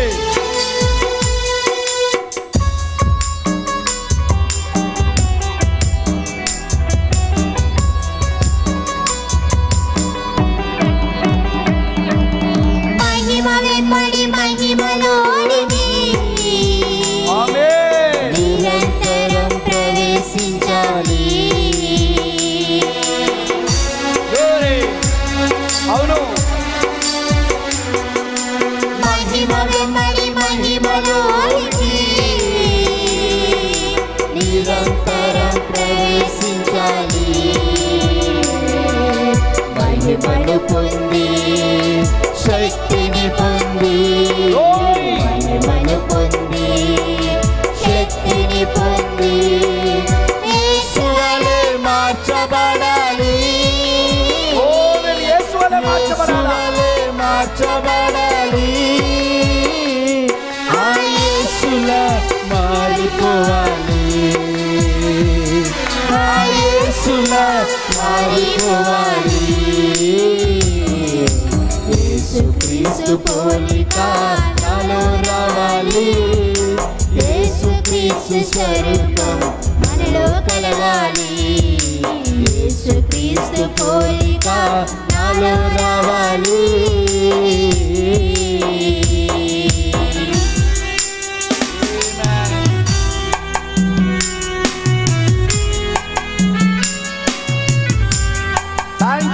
Thank you lord.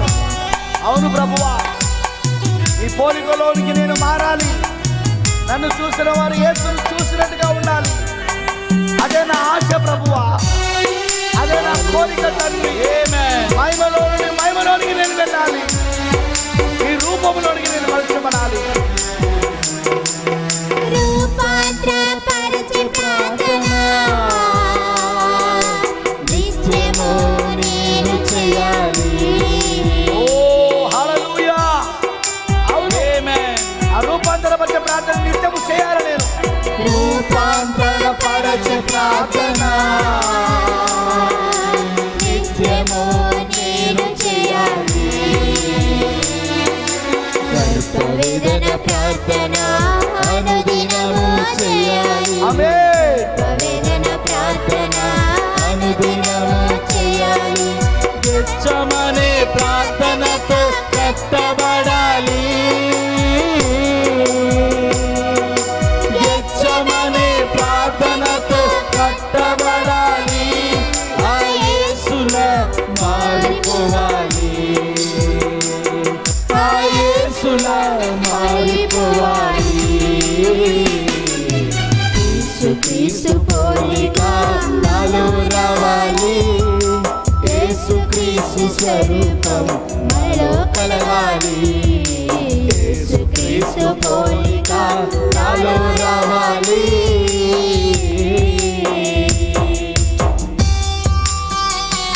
యేసయ్యానికి స్తోత్రములు ప్రభువా. ఆమేన్. ఆమేన్.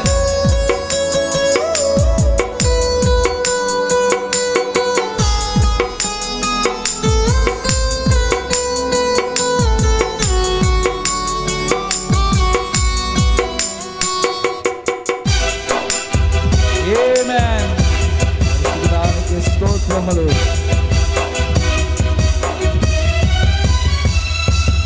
యేసువలె దీనునిగా ఆమేన్. లోకంలో జీవించాలి. అవును ప్రభువా, ఈ లోకంలో నేను అలానే జీవించకూడతా ఉన్నాను. యేసువలె దీనునిగా ఈ లోకంలో జీవించాలి. యేసువలె శ్రమలు సహించాలి. అవును. యేసువలె శ్రమలు సహించాలి. నాలో యేసు ఉన్నాడని చెప్పాలి. నాలో యేసు ఉన్నాడని అందరూ చెప్పాలి. నా యేసులా నాలో చూడాలి. ఆ యేసు నాలో చూడాలి. ఆ యేసునే నాలో చూడాలి. యేసుక్రీస్తు పోలిక నాలో రావాలి. యేసుక్రీస్తు స్వరూపం మనలో కలగాలి. యేసుక్రీస్తు పోలిక నాలో రావాలి.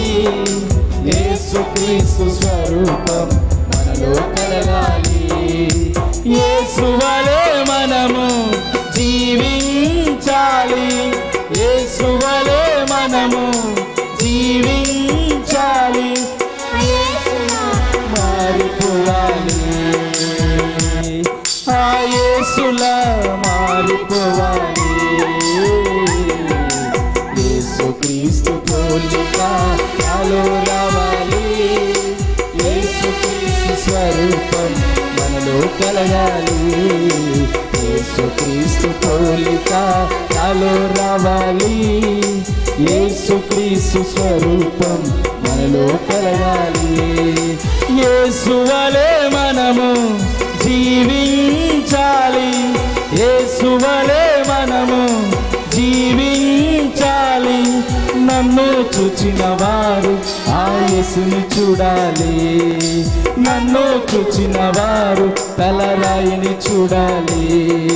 నన్ను చూచిన వారు ఆ యేసుని చూడాలి. నన్ను చూచిన వారు తలరాయిని చూడాలి. నన్ను చూచిన వారు ఆ యేసుని చూడాలి. నన్ను చూచిన వారు తలరాయిని చూడాలి. Thank you lord. మహోన్నతుడా, సర్వోన్నతుడా, మా తలరాయిగా, మా శిరస్సుగా, మా భర్తగా, మా విమోచకుడుగా, మా యజమానుడిగా ఉన్న మా యేసయ్యా నీకు వందనాలు.